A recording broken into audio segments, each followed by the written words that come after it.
Bueno, pues la onda es que esto sea una charla, se trata de provocar, sobre todo la última parte de lo que tengo preparado tiene que ver más bien con provocaciones hacia una reflexión sobre ciertos elementos.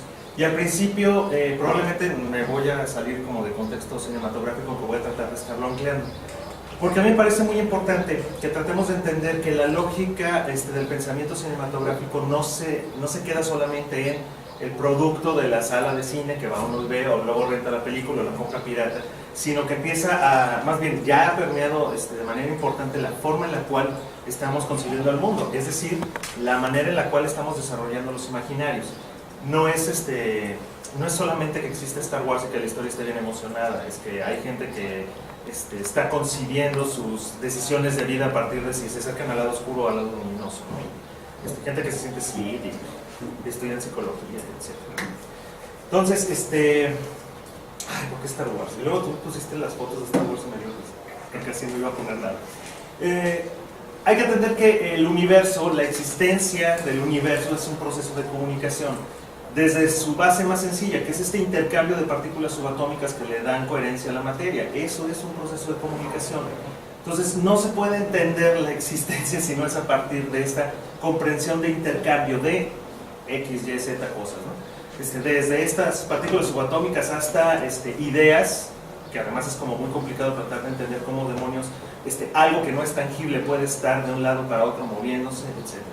Entonces, por eso me parece importante dar un arranque por este tipo de asuntos, ¿no? Entender también que lo que le llamamos realidad, la manera en la cual nosotros estamos interactuando con el entorno, solamente se da a partir de una experiencia sensorial. O sea, no hay otra manera, y es más allá de una malentendida iluminación, que luego no falta el que crea, no, pues es que yo conozco porque cierro mis ojitos y Dios me manda el conocimiento, no, pues está muy complicado, va más allá. Y tiene que haber un contacto de la sensibilidad física, de esta parte mecánica que es el uso de los sentidos. Le damos muchísima carga a la vista, pero pues están en juego prácticamente todos, ¿no? Desde que estamos en la panza de la mamá, pues ya tenemos tacto y estamos oyendo cosas. Una amiga me amenazó y me decía, le estás poniendo música a tu hija, ¿y qué vas a hacer cuando nazca y sea así súper hiperactiva porque le pusiste música en la panza? Y yo así, ¿de qué querías? ¿Que no le pusiera nada para que se hiciera lenta o cómo le hacemos? Desde ahí ya estamos conformando la experiencia de la realidad. Yo decido ponerle música a mi hija cuando está en la panza de la mamá porque me interesa que vaya conociendo ciertos elementos de la realidad antes de que pueda experimentarlos de manera directa. Por lo tanto, yo maquiavélicamente como papá ya estoy influyendo en la manera en la cual ella va a percibir la realidad y ya le estoy dando insumos para que funcione. Bueno, si funciona o no funciona pues ya es otra cosa, pero por lo menos yo ya tengo las ganas de que mi hija tenga una apreciación de la realidad a partir de este contacto sensorial. Ahora, ¿qué entendemos por mundo? Que es así como una cuestión importante. Y luego no vino Renato, no sé si la puse casi desgraciado. El mundo, este fragmento de realidad que podemos comprender, de esta realidad intangible que solamente tenemos experiencia sensorial, vamos adquiriendo conocimientos, vamos teniendo esa experiencia, la vamos metiendo en nuestra cabeza y eso es el elemento de realidad que podemos manejar y que le podemos llamar mundo, más allá del globo terráqueo, más allá de este concepto físico. Es un concepto en el cual nosotros vamos construyendo esos elementos. Yo elegí esa imagen porque también es importante tomar en cuenta el problema que implica esta situación. Esta es una escena de El Retorno del Rey, El Señor de los Anillos, donde el mago Saruman tiene una piedra que se llama la Palantir, y la Palantir tiene la cualidad de que puede ver lo que otras piedras similares están viendo en otro momento, ¿no? O sea, si cuate Saruman está viendo esa piedra, alguien que tiene otra piedra está viendo cuate Saruman por él. Entonces, aparentemente tiene un contacto con el conocimiento de lo que está sucediendo en la Tierra Media a partir del uso de las piedras, pero resulta que es solamente un fragmento lo que se está viendo. Entonces, parte del error que cometen los malos de esta película, que se llama Saruman, y el mero malo, que es Sauron, es que le hacen caso a lo que están viendo en la piedra. Entonces, este mago Saruman ve que Sauron ya creó a su armada, y entonces este cuate dice, no, pues ya valió, mejor nos unimos a este cuate. Más adelante en la película, Sauron ve en la piedra a uno de los hobbits que le está agarrando y él asume que ese hobbit es el que tiene el anillo y entonces manda a todos sus cuates a romperle su maíz a ese hobbit que está en Minas Tirith, cuando en realidad el hobbit que tiene el anillo va por otro lado. Entonces ahí hay este elemento en el cual el conocimiento que podemos tener del mundo también nos puede hacer errar o nos hace ver cosas que pueden ir por caminos equivocados, ¿no? Y aquí me acuerdo de Indiana Jones que hay que tener cuidado con si estamos buscando datos o si estamos buscando la verdad. ¿Cómo demonios lo hacemos para que esta realidad pueda entrar a nuestra mente y convertirse en mundo? Pues a partir del signo. De otra manera no se puede, yo tengo que hacer una traducción, porque si yo a esta botella de agua la quiero meter a mi cabeza, pues la cirugía es como muy complicada. Yo tengo que transformar esta situación en una imagen mental, en una representación, es decir, volver a presentar el hecho dentro de mi cabeza. Y elegí esta imagen, que me parece muy interesante, es de la película del acorazado Potemkin, donde unos marinos se rebelan porque los trata el zar de la patada y entonces a la hora de la hora los agarran y entonces los van a fusilar y dicen, sí, en lugar de vendarles los ojos para hacerlo más rápido vamos a ponerlos abajo de una lona, ¿no? Entonces ya les van a disparar y se va a hacer todo el relajo.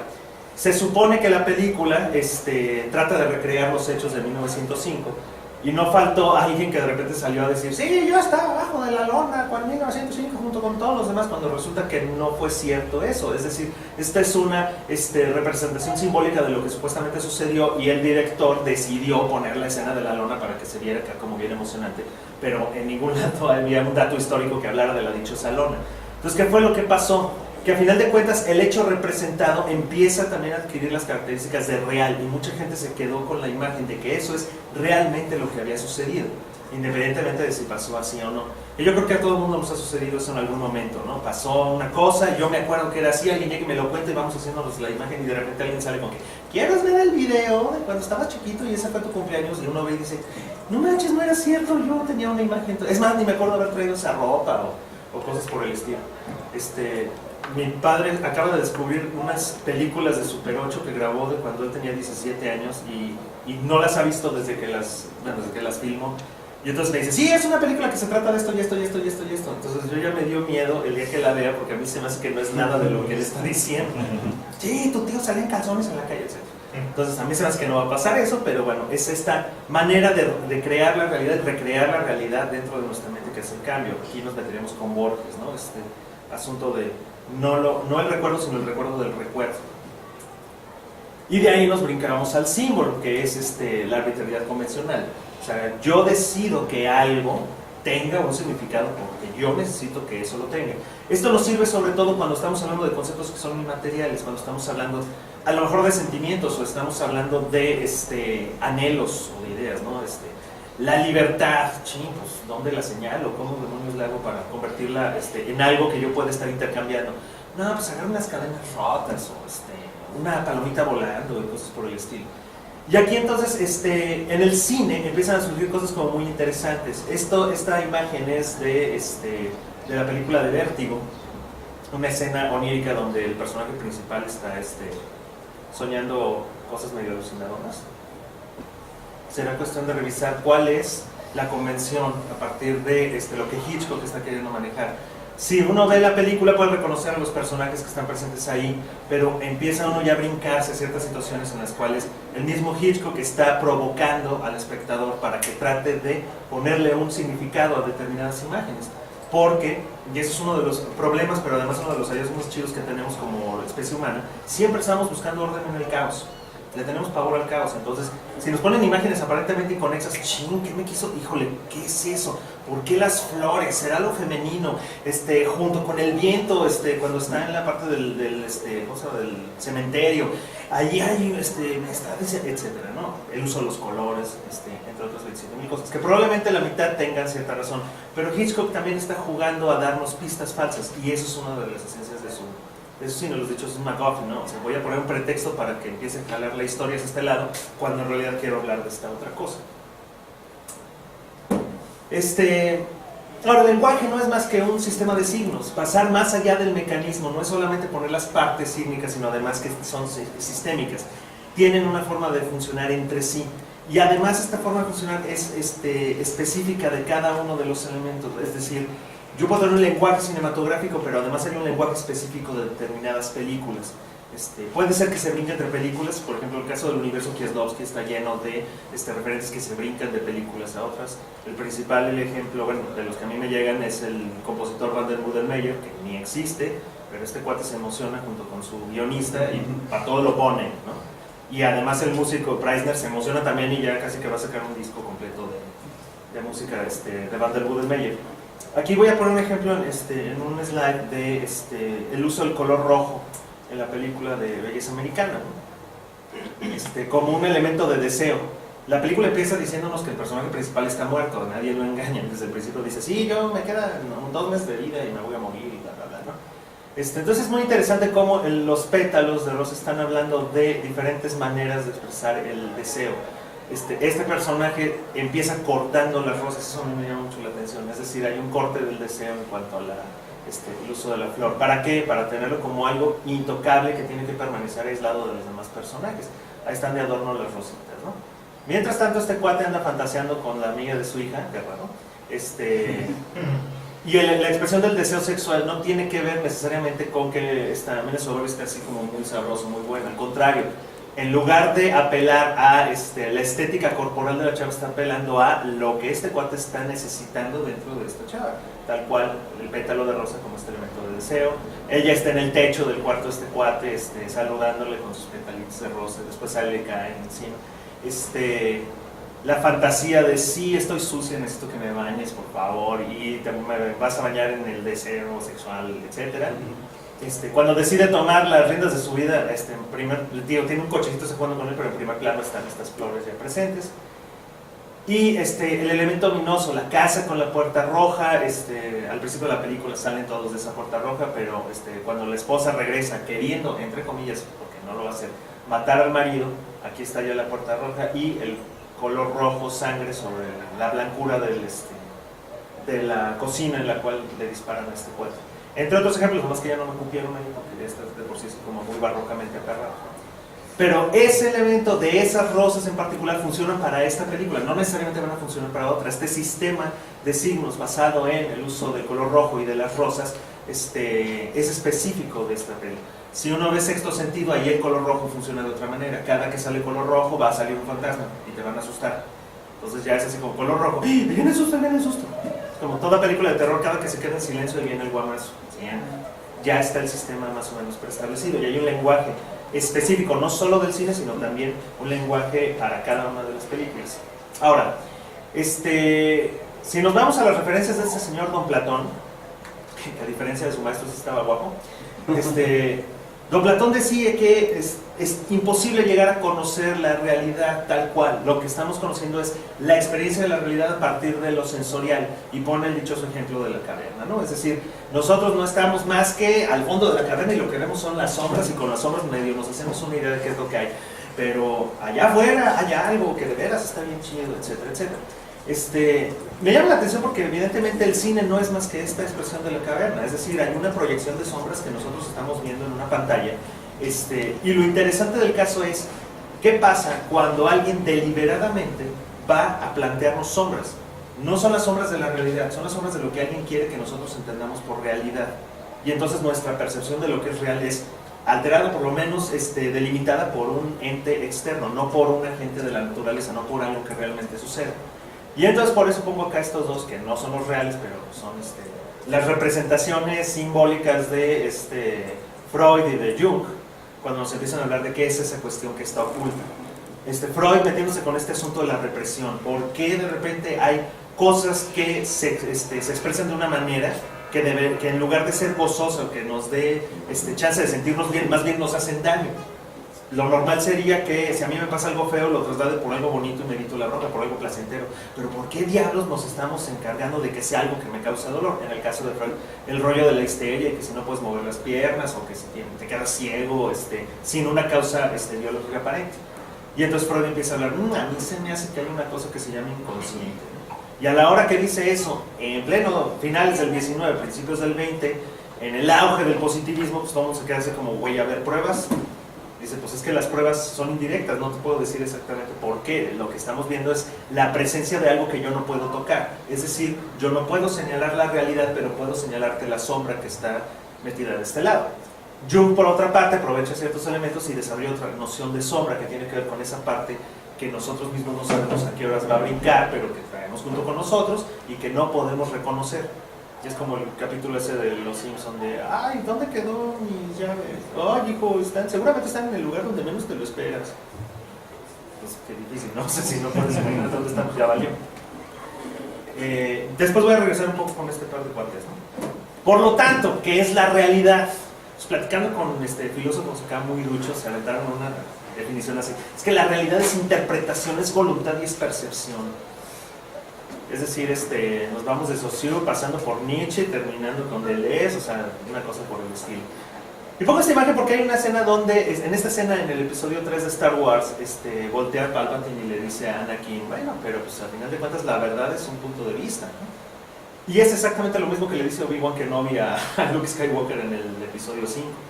Oye, Ben, ¿por qué me dijiste que mi papá se murió? No, yo te dije tal cosa. Eso es real desde un cierto punto de vista. Entonces aquí se empiezan a diluir ciertos parámetros muy interesantes. La realidad puede ser entendida de manera directa o además hay una construcción basada en la moral de lo que puede llegar a ser la realidad. Y me llama la atención cuando le preguntaron a Alec Guinness que por qué había estado en Star Wars, él que era super actor acá, super fregón, y él decía que le gustaba Star Wars porque eran unas películas que eran moralmente muy claras. Los buenos eran buenos, los malos eran malos y no había ningún problema. Cuando uno llega al episodio 3 esto vale más. O sea, los buenos ni son tan buenos. Por ejemplo, que llegue Mace Windu queriendo matar a este cuate, brincándose la ley, diciendo a este cuate no lo vamos a enjuiciar, lo vamos a matar porque está del... Ah, caray, espérame, ¿eres el bueno? O sea, hablaste igualito que Bush, ¿no? Y el otro hace lo mismo que Bush, o sea que... Y además está en el episodio 5, sale justo en la época de transición del primero al segundo periodo de Bush en Estados Unidos. Entonces hay frases directas de Bush puestas en el guión de Star Wars, ¿no? Eso de, si tú no estás conmigo estás en mi contra, solamente un sí piensa en absoluto, le contestó Obi-Wan Kenobi. Entonces es muy interesante. Esta concepción de la realidad está obviamente movida por lo que estamos interpretando de la realidad a partir de nuestra experiencia, lo que nosotros queremos ver como realidad, que eso también es como muy gachito. Y también está la parte de la percepción que tiene que ver con esto que platicábamos, que es lo que yo estoy percibiendo a partir de lo que siento, pero también a partir de mi experiencia de vida. Soy capaz de ver determinadas cosas, a lo mejor otras no. En el documental ¿y tú qué sabes? What do you know? Hay una parte donde cuentan que supuestamente cuando llegaron los barcos de los europeos a territorio mesoamericano, los indígenas no veían los barcos porque no tenían la capacidad de interpretar lo que veían. Eso a lo mejor es llevarlo al extremo, pero en la serie de Cosmos cuentan una cosa desde otro punto de vista. Cuando llega el barco, lo que los indígenas vieron fue un cuervo gigante. No es que no lo vieran, es que los referentes que ellos tenían para poder ver lo que estaba ahí tenían que ver con cuervos o tenían que ver con dioses. En este caso, el pueblo de los Twinville, que están en Alaska, son esquimales. Uno de sus dioses era un cuervo gigante, que se supone que cuando se fuera, un cuervo gigante con alas blancas, que están interesante. De manera que cuando el mundo se iba a acabar, iba a llegar este cuervo negro con alas blancas y se los iba a cargar pipas, ¿no? Entonces, eso es lo que ellos vieron. De la misma forma que llega Hernán Cortés y la mitad de los aztecas vieron a Quetzalcóatl, porque era tal cual la descripción. Un cuate güero, alto, ojo claro, barbón, acá hablando raro. Todo tenía que ver con lo que yo puedo asimilar de la realidad, la percepción que yo puedo llegar a tener. ¿Es real o no es real? ¿Quién sabe? Yo creo que para ellos fue perfectamente real. Por otro lado, el pueblo de los Twinville también fue tal cual el final de ese pueblo, no porque se haya acabado, sino que a partir de entrar en contacto con esta civilización occidental, cambió radicalmente su forma de vida, es decir, se acabó el mundo de los Twinville. Es decir, si llegó un cuervo blanco y se los cargó pipa, ¿no? Como las interpretaciones cristianas de sí, llegó Hernán Cortés y por lo tanto Quetzalcóatl regresó en la figura de Jesucristo, que además decían más o menos las mismas cosas budistas, entonces está como un chistoso el asunto. Volvemos a lo mismo. Entonces, ese señor que está allá abajo se llama Gilles Deleuze, que ya cuando está viejito se parece mucho al juez de rojo, sí, del rojo de Kieslowski, Jean-Louis Trintignant. Gilles Deleuze habla de que la manera en la cual tratamos de acercarnos hacia el conocimiento de la realidad parte de tres vertientes con tres cuestiones distintas. Por ejemplo, la filosofía trata de conceptos. Eso es lo que trata de agarrar la filosofía, no se puede meter otro rollo. La ciencia no puede buscar conceptos, lo que la ciencia está buscando son funciones. Siguen caminos aparentemente similares, pero la ciencia necesita establecer cosas muy claras. En el caso de la ciencia, Gilles Deleuze habla de que la realidad está en constante movimiento vertiginoso y lo que la ciencia quiere hacer es así como tomarle una foto y ponerlo en concreto. Espérate, freeze frame, porque si no, no podemos entender qué es de lo que se trata. Y una vez que ya le pone freeze frame a la realidad, mira, aquí hay un átomo que está interactuando con este otro átomo. Sí, pero esto se da todo el tiempo, a todas horas. Lo que busca la ciencia es tomar esas fotos, esos momentos estáticos para poder saber cómo funcionan, cómo están esta relación de funciones. Mientras que el arte tampoco va a buscar conceptos, el arte busca perceptos, porque la función del arte es emocional. Tiene que llegar hacia la emoción, no se vale que uno tenga una obra de arte y empiece solamente a quedarse en una aparente búsqueda de concepto, ¿no? Oh, sí, claro, el encuadre quedó así. No, primero uno se emociona, ya después puede aplicar un conocimiento filosófico al estudio del arte, pero la onda del arte primero tiene que ser emocional y por lo tanto pasa por lo que yo estoy persiguiendo a través de los sentidos. Nos ubicamos a la imagen. Entonces, desde la etimología de la palabra imagen, imago, que significa imitación, por lo tanto significará retrato, y el concepto griego, acuérdense que es bien divertido, como los latinos o los romanos aplicaron la técnica del doctor Símil, ¿no? Es lo mismo que los griegos, pero más barato. Entonces, el concepto griego sería el del eidolon, que es no solamente es el reflejo, sino además es el reflejo como a mí me gustaría que fuera. Es una proyección hacia mi ideal de lo que quisiera encontrar. Por eso la frase es el reflejo sin realidad. O sea, está reflejando algo que no está en la realidad, pero que yo lo estoy poniendo ahí por percepción, por cultura, después vamos a hablar de eso, por un imaginario delimitado. El Cisne Negro, que es una de las películas que mejor habla de la anorexia sin tocar para nada el término, dice Robert junto con la del exorcismo de Emily Rose, pero todo el tiempo está el asunto de la imagen y el asunto del espejo como algo que refleja lo que en realidad no está allí. O sea, esta chava sufre porque ella es un cisne blanco, pero su cisne negro está en el espejo todo el tiempo. Lo que a mí técnicamente me impacta es que también debería de estar la cámara y la cámara no aparece en los reflejos. Entonces está en un cuarto lleno de espejos y la cámara nunca aparece, pero se ve como si fuera así una cosa muy sencillota. Porque lo que el director logra con la película es que también nosotros seamos el espejo donde se refleja, donde nosotros somos la realidad no existe, la realidad reflejada que no existe. Por eso, no sé si ven la película, pero la escena cuando esta chava se está masturbando, de repente la chava voltea y está la mamá presente y nosotros también reaccionamos como si también nosotros nos hubiera cachado a la mamá. Pero no es tanto eso, también nosotros nos cachamos a nosotros mismos de metiches en una escena muy íntima de la chava. Entonces la ruptura entre comillas, la ruptura de la cuarta pared no se da porque el actor voltea a ver a la cámara, se da porque uno toma conciencia de estar presente en un lugar donde no debería de estar. Entonces viene el brinquito así como, no manches, ¿qué onda? ¿Cómo que la mamá está presente ahí? O la pregunta que siempre hago, ¿existe la mamá? A mí me parece que no, pero... Ahora, Gilles se avienta un problemón bien divertido que es, ningún arte ha sido jamás representativo. Chingado, a ver. Entonces, ¿para qué nos echamos todo el rollo de la representación simbólica, todo este asunto? Porque a final de cuentas la obra de arte existe por sí misma, no tiene necesariamente que tener un referente, o el referente puede pasar a segundo plano, pero lo que existe ahí es la obra. Es como si nosotros apreciáramos la pintura de los autorretratos de Van Gogh en la medida que se parezca a Van Gogh. Pues quién sabe, pues realmente no podemos saber si se pareció o no se parecía. Es más, a lo mejor a Van Gogh no le interesaba tanto el parecido físico, sino el tipo de cosas que está poniendo alrededor de la figura, etc. A tal grado que yo puedo poner a Martin Scorsese de Van Gogh y no hay bronca.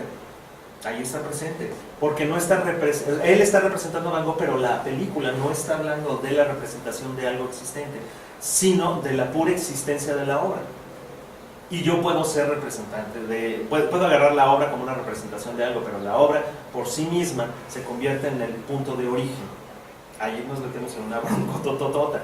Porque aparentemente uno pensaría que la obra de arte va a tratar de tomar el retrato del planito de tal y ponerlo, o el paisaje que va a quedar de este lado, pero la obra termina brincando más allá del asunto.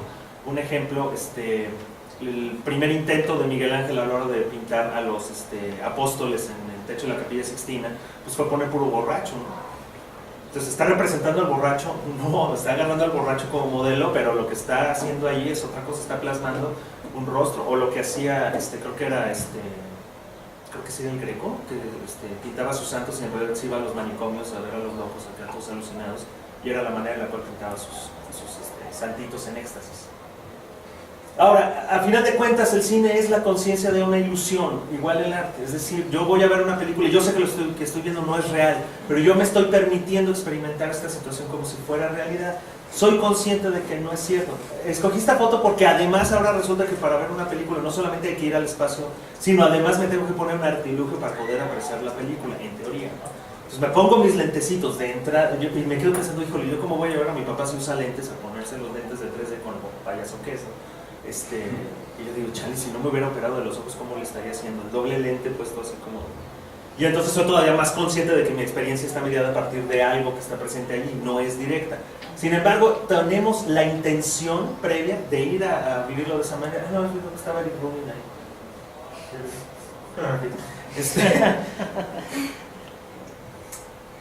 Entonces, hay una evolución que pasa del cinematógrafo, como lo diría Morán. Morán habla de que lo primero que surge es el cinematógrafo como un aparato científico, y tal cual como lo decían los Lumière. Esto no va a ser ninguna experiencia artística, ni mucho menos. Esto es un juguete de feria científica, si se quiere ver así, porque nos permite estar revisando cosas que no se habían revisado antes, como esta película de la pared que se cae, ¿no? Que de repente se les ocurre la travesura de ponerlo a la inversa y entonces la pared se reconstruye y aparece por primera vez algo que jamás se había visto, a lo mejor se había imaginado pero jamás se había visto, que es la pared se vuelve a componer, los pedacitos de muro, el polvo se reconstituye en una entidad previa, cuando ya se había visto que se había destruido. Pero es una lógica de qué es lo que se supone que estoy captando de la realidad y que lo puedo volver a presentar. La primera película de los Lumière son las señoras saliendo de trabajar, o sea, no va más allá, por eso le llaman vistas. Es como una ventana abierta, es una visión, es una foto de la realidad y la pongo, una foto en movimiento, ¿no? Una de las primeras películas también es cuando llegan los congresistas, se bajan del barquito en el Sena y van pasando todos y nadie pela la cámara de cine, pelan a las de foto. Y en esa peliculita, en esa vista, el único que saluda a la cámara es uno de los hermanos Lumière, que se está bajando junto con otra cámara de cine y saluda a la cámara. Así, ¿qué onda? ¿Qué onda? Porque ¿qué chiste tendría saludar una cámara? ¿Por qué va uno a saludar una cámara de fotos? Más bien, van a tomar la foto, quédate quieto por lo menos un minuto de que se quema la imagen. No. El hecho de saludar a la cámara, el hecho de toda esta pose, viene a partir de que aparece el aparato físico del cinematógrafo como esta maquinaria que permite que pasemos al cine, que ya es una concepción mucho más compleja. Este aparato permite que estemos pensando en movimiento, que estemos pensando en mundos que no pueden ser vistos en el estado natural. Esto es la recreación de una película de Georges Méliès, que salió en la película, esto es de la película de Hugo, de Martin Scorsese. ¿Por qué pongo no la de Méliès? Porque además el cine se convierte en inspirador del propio cine. O el cinematógrafo también se constituye como el punto de origen que quiere regresar a algunas de las obras cinematográficas posteriores. La invención de Hugo Cabret es un libro de dibujos, casi en su totalidad, que está pensado cinematográficamente desde su concepción. Uno ve el libro y lo va pasando y es casi un storyboard. O sea, no es una lógica ni siquiera de imagen solamente de dibujo, es una imagen que ya está pensada como para que haya una narrativa secuenciada y no es cómic tampoco. Son imágenes perfectamente establecidas. Por lo tanto, le es muy fácil, entre comillas, a Martin Scorsese decir, bueno, vamos a brincarlo a cine. Y además, lo brinca a cine en tercera dimensión. No sé si vieron Hugo Cabret en tercera dimensión, pero es impresionante. Ahí sí hay un 3D en serio. O sea, no es nada más el hecho de, ay, mira, se ve como profundo. Hay una parte donde están con un cinematógrafo proyectando una película y la cámara está puesta de tal manera que la luz del cinematógrafo te da en un ojo, pero en el otro no. Y eso no se puede. O sea, ese tipo de detallitos, solamente alguien que sabe usar el 3D piensa que pueden ser una experiencia interesante. Los demás dicen, no, espérate, porque se ve ciego de un lado. Que se ven iguales pero profundos. Entonces hay una lógica de pensamiento totalmente distinta. Ahora, estas rupturas de pensamiento, estas rupturas de concebir la realidad, este asunto de se cayó la pared pero no se cayó, pero se regresa o no, no son originarias del cine, son originarias a lo mejor de las vanguardias y probablemente desde antes. Los movimientos de vanguardia, en particular el cubismo, porque ya me estaría regañando mi tutor aquí si no lo digo, en particular el cubismo rompe desde el principio con este tipo de cuestiones. ¿Por qué? Porque la aparición de la fotografía deja a la pintura en un lugar súper precario. La pintura ya no va a pretender pintar la realidad, porque para eso ya está la fotografía. Entonces ahora va a tratar de hablar de cosas que no pueden ser expresadas por la fotografía. Y aparecen los impresionistas que hablan de esa primera impresión del momento y la luz y la hora del día y las pinceladas rápidas. Aparece el cubismo, que trata de ver la realidad desde una perspectiva distinta, varios planos en un mismo plano. Cubismo en el sentido de que yo puedo ver la guitarra de frente, pero me gustan las clavijas de ladito, pero la parte de abajo me gusta verla acostada y todo lo pongo en un solo plano. Entonces los movimientos de vanguardia empiezan a hacer este cambio, pero el cine consolida muchas de estas transformaciones. Un ejemplo paradigmático me parece que es El gabinete del Dr. Caligari, donde no solamente se trata de una historia, de un thriller psicológico, sino que además, por la forma en la cual está contada, te dice que el personaje principal no es lo que era, y además tú como espectador estás sufriendo la misma patología que este personaje sufre. La película del gabinete del Dr. Caligari se trata de que tú estás tan loco como el personaje que está presente allí, porque si bien al principio dices, ay, qué raro, agarras el sistema de signos presentado, es decir, el lenguaje presentado por la película, y lo asumes como normal. Si las casas están chuecas, si los arbolitos están así y asado, uno lo asume como real. Y después deja de preguntarse, ay, ¿por qué está tan raro el camino? No, eso ya es parte del asunto. Por lo tanto, uno asume la realidad transformada en la cual está viendo el personaje de Francis. Un ejemplo aquí sería el dichoso, bueno, además esto tiene que ver con cuestiones de mercadotecnia, el dichoso cortometraje de Destino que se aventaron, bueno, que querían hacer Dalí y Walt Disney. Entonces, ¿de qué se trata? Pues Walt Disney, como buen empresario, agarró y contrató a Dalí, que era excelente para venderse a sí mismo, y empezaron a trabajar juntos, y a la hora de la hora no les salió. Se da casi en la misma época de Fantasía, y Fantasía fue uno de los primeros grandes fracasos de Walt Disney por querer hacer las cosas bien, como que al público no le gustó, y perdieron dinero de una manera impresionante. Este cortometraje, como pueden ver allá arriba, lo acabaron en el año 2003, estuvo compitiendo para el Oscar, no ganó. Y bueno, no se oye la canción, pero es un tango que se llama Destino. Y son los diseños que ya había dejado Dalí, algunos cachitos de animación que ya estaban terminados, y el sobrino de... ¿Qué sobrino? Roy Disney es sobrino de Walt Disney. Más o menos por la época en la cual se aventaron Fantasía 2000, dijo, no, pues vamos acabando de hacer este cortometrajito. Es decir, la búsqueda de la ruptura de la vanguardia, en este caso el surrealismo, aclarando, surrealismo, marca registrada de Dalí, que no es igual que el de Chirico o el de cualquier otro, pero además llevado a las posibilidades cinematográficas. ¿Que eso le encantaba a don Salvador? Preguntó la Buñuel. Tecnología, pues empezamos con pinturas digitales, pintando con los dedos en las cuevas. Fue la primera tecnología, por ejemplo, para hacer una representación sobre realidades. Después avanzó la tecnología en el caso del arte con el pincel, por ejemplo, ya con el pincel pudimos hacer más detallados. No quiere decir que nuestros antepasados cavernícolas fueran bien torpes y bien babosos, quiere decir que no tenían la tecnología como para poder pintar cuestiones detalladas. Y hay cuevas en las cuales hay un lujo de detalles impresionantes, porque estos cuates ya estaban utilizando tecnologías distintas. Y después pasamos que si los griegos, acá nos vamos con Rafael, el Renacimiento, y aquí hay la dichosa academia de Rafael, donde pone como los principales filósofos a todos sus cuates, ¿no? Entonces aquí está Sócrates, es Da Vinci, y por aquí mete medio mundo, ¿no? Entonces hace como el chiste local. Los grandes maestros filosóficos son además mis grandes maestros pintores, o mis cuates de la época. Otro ejemplo, los prerrafaelistas, y en este caso Dante Gabriel Rossetti, que además se alucina con la figura de Dante porque él se llama Dante y además está enamorado de una Beatriz, y luego la Beatriz andaba con todos, y es una historia así como súper loca, hasta llegar a Mondrian con un alucine totalmente distinto, donde la representación de la realidad ya va más allá, es una consolidación del pensamiento abstracto. O sea, ¿de dónde lo copia? Pues de acá adentro. Y si nos vamos con Jackson Pollock, pues nos metemos todavía más broncas, ¿no?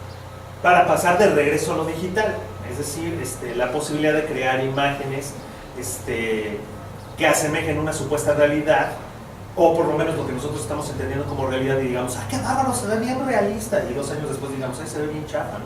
Es como Jurassic Park original, ¿no? Del 93, cuando salió, todos lloramos de la ilusión, y ahorita vuelves a Jurassic Park y dices, ¿y esos monigotes qué? Ahora, los fans de Star Wars siempre odiamos al Jabba del episodio 4, siempre se vio chafa. Pero bueno, esta es una película que se llama, en español la pusieron Más allá de los sueños, What Dreams May Come, no sé si la vieron, donde la representación que se hace del cielo, como no puede ser puesto de veras, es pinturas impresionistas. Entonces este cuate se muere, se va al cielo y el cielo es pintura impresionista y se mancha y medio loco. Yo digo que fue para presumir software, pero pues la idea no se está, ¿no?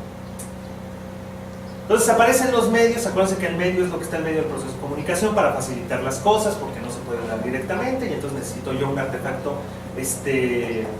casi siempre tecnológico para poder llevarse a cabo. Si yo quiero hablar con mi abuelo, pues, y mi abuelo que ya se murió, pues me pongo a leer sus cartas, que ya sería como un intermediario tecnológico. O quiero platicar con Sócrates, pues ahí agarro lo que Platón dice que Sócrates dijo en sus libritos, etc. Que además ya están las intermediaciones. Hasta llegar a los nuevos medios y estas cosas que a Héctor le dan tantas ansias, que son las famosas tabletas y pensar en tableta. Y pasado mañana va a pasar de moda la tableta y va a entrar de moda otra cosa, ¿no? O pues voy a hacer la tableta más chiquita para que no sea ni celular ni tableta, y el Galaxy ya le dio en la madre al, ¿cómo se llama? La manzanita, y ya Memoriaga se puso a presumirle a todo el mundo que amigos suyos ya tienen Samsung. Y Samsung le dio una lana a Memoriaga, supongo, pero bueno. Y entonces entramos en la crisis entre lo que es real y lo que es el imaginario. Ahora, ¿qué demonios es un imaginario? La primera versión del imaginario sale de Lacan. Y Lacan empieza a hablar de que la manera en la cual estamos percibiendo la realidad tiene tres elementos fundamentales. Es lo real, y su definición es medio loca porque es algo así como lo que no es ni imaginario ni tampoco es simbólico. Lo imaginario y lo simbólico. Y cuando hablamos de imaginario es cuando ya damos por sentados ciertos elementos porque son parte de una institución. Es decir, ya quedó establecido. Yo no sé qué onda con Dios, pero hay un imaginario de lo que es Dios y ya está perfectamente establecido. Eso sería un imaginario en su fase primaria. En su fase secundaria serían todas las derivaciones de este imaginario. La iglesia, el concepto de sacerdote, etcétera, etcétera. Hasta llegar a lo simbólico, donde además ya tiene una carga personal, donde tiene que ver la historia de vida y lo que yo estoy asignándole de manera arbitraria para que tenga una representación.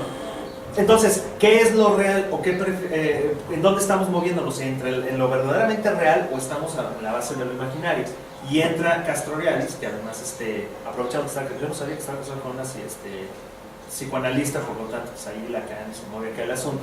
Castoriadis se lo lleva hacia de manera muy rapidina, hacia la sociología. Entonces habla de los imaginarios sociales. Y estos imaginarios sociales son exactamente lo mismo, pero de una manera mucho más general, donde intervienen grupos de personas. Entonces, estas situaciones ya están movidas dentro de lo que nosotros estamos asumiendo como real, como lo que existe, en aquello en lo que nosotros nos estamos moviendo, que va más allá de este establecimiento. ¿Por qué me interesa mucho este asunto? Porque el cine crea maneras de ver la realidad o maneras de entender la realidad. Si yo estoy viendo una película, si esta película me llega lo suficiente, yo puedo salir viendo la realidad de una forma totalmente distinta, que es un poco de lo que voy a hablar ahorita más adelante. Por ejemplo, esta relación que existe entre el cine y el sueño o lo onírico. Esta es una imagen de una película que se llama Abre los ojos, que después existe una cochinada que se llama Vanilla Sky, que es uno de los antecedentes, digamos así, de lo que después haría Matrix y lo que después haría Inception. ¿Estás seguro de que lo real es real? Es la historia de un cuate que empieza a vivir cosas espantosas y de repente le empieza a ir todo súper bien y de repente ese súper bien se empieza a trastornar hasta que en determinado momento llega un tipo y le dice: oye, si te dijera que estás soñando, ¿qué dirías? Y viene aquí una ruptura. Es decir, la manera en la cual se está viviendo la realidad de este personaje de César, no hay un límite entre lo que puede ser considerado real y no real. Y eso a veces pasa con el cine. La estructura del cine, la esencia del cine es muy similar a la del sueño. Y aquí regresaríamos a lo mejor con Freud, ¿no? O sea, agarra a Freud y dice, pues es que en el sueño es en donde se pueden manifestar los elementos ¿cómo se llama? Del inconsciente, porque no hay forma de llevarlo de manera directa. Si tú tuviste una bronca, es tan fuerte que no la puedes ver de manera directa, entonces la vas a canalizar en el sueño, y en lugar de soñar que odias a tu papá y que lo matas, a lo mejor vas a soñar con que un caballo va corriendo y brinca una tranca y corre libre por las praderas y es feliz, ¿no? Y ahí habría que revisar cuál es el proceso simbólico. Por eso se hace como una tarugada este asunto de: es que todos los que sueñan como que se caen los dientes es que van a encontrar un dinero perdido en su casa. Y los libritos estos de las esquinas no son tan certeros. Hay cosas que a lo mejor pueden ser generalizadas, que ahí es la bronca que tiene después Freud con Jung, cuando Jung empieza a hablar: bueno, pero además hay un inconsciente colectivo y estamos cargados de cultura. Y el otro: no, ¿cómo que es que todo es con la mamá? ¡No! Ya se pelean mamazos a madrazos. Pero tiene que ver con estas esencias. Y el cine es exactamente lo mismo. Yo les comentaba a algunos de mis alumnos, ¿a poco no sucede que cuando la película está muy buena y estás en el cine se te olvida que estás viendo una película y realmente te clavas en la textura? O el guamazo, que significa que de repente el baboso del cácaro se quema la película y se sale de monte cuando estás más picado.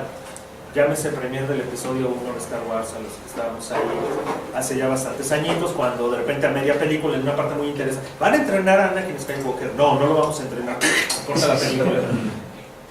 Ay, güey, es una película. Ah, no manches, ¿qué onda? Me regresan a la realidad de guamazo sin haberme avisado. Es la misma sensación de cuando estás soñando algo y de repente alguien llega y ¡ya, despiértate! Hijo de la patada, ¿no? Y otra vez el brinquito hacia el deseo, ¿no? Esa es una situación de la cual platica mucho Slavoj Zizek, ¿no? O sea, obviamente basándose en Lacan. El cine también nos enseña a saber qué desear y cómo desear.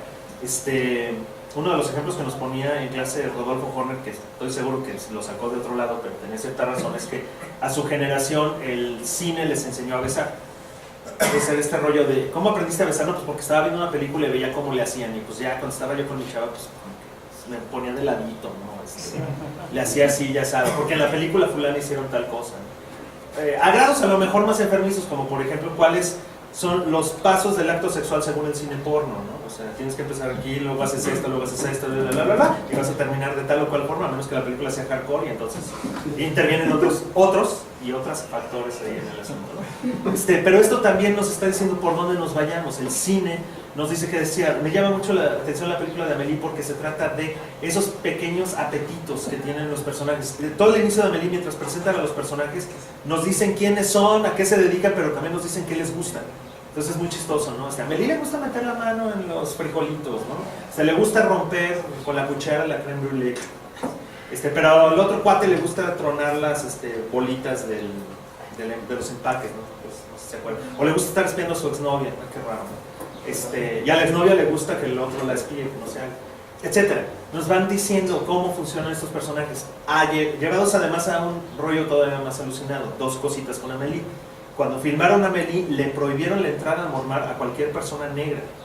O sea, no podían pasar los negros en Montmartre mientras estaban filmando Amélie, porque la concepción de lo que el director de la película, Jean-Pierre Jeunet, anhelaba como el ideal imaginario de Montmartre, no incluye negros. No hay negros en París. De que les hayan ido a París se habrán dado cuenta que no es cierto. Pero en esta película no hay un solo negro. No dejaron que pasara gente de color para allá. En primer lugar. Y en segundo lugar, Amélie no es mujer. Amélie es la idealización de lo que un hombre quisiera que fuera una mujer. En este caso, Jean-Pierre Jeunet. Entonces, la manera en la cual funciona Amélie es una especie como de niña precoz, que no se anda con cosas de... voy a decirlo con cuidado, con las cosas típicamente femeninas. Al contrario, ¿no? La chava tiene sexo para ver qué se siente y no le causa ningún problema. Esto en México es inconcebible, ¿no? Es como el chiste ese de... ¿Qué dicen las mexicanas cuando hacen el amor? ¿Y ahora qué vas a pensar? Así es que... ¿Qué dicen las gringas? Oh, yes, yes. ¿Qué dicen las alemanas? Llámale, llámale. ¿Qué dice la mexicana? ¿Y ahora qué vas a pensar de mí? No, por ahí. Yo nunca había hecho eso.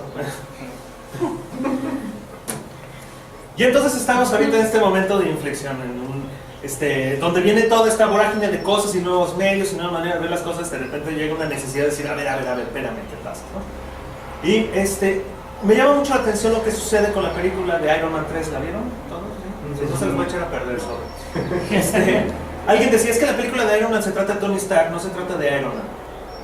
Sí, es cierto, o sea, es Tony Stark, se quita la armadura, la deja, incluso Tony Stark empieza a tener una relación con la armadura como si fuera un otro, ya no es un artefacto, es un otro yo, muy similar a lo que pasa con Hulk, y además es una película post-Avengers, donde lo que pasó en Los Vengadores interviene directamente en la trama de esta película.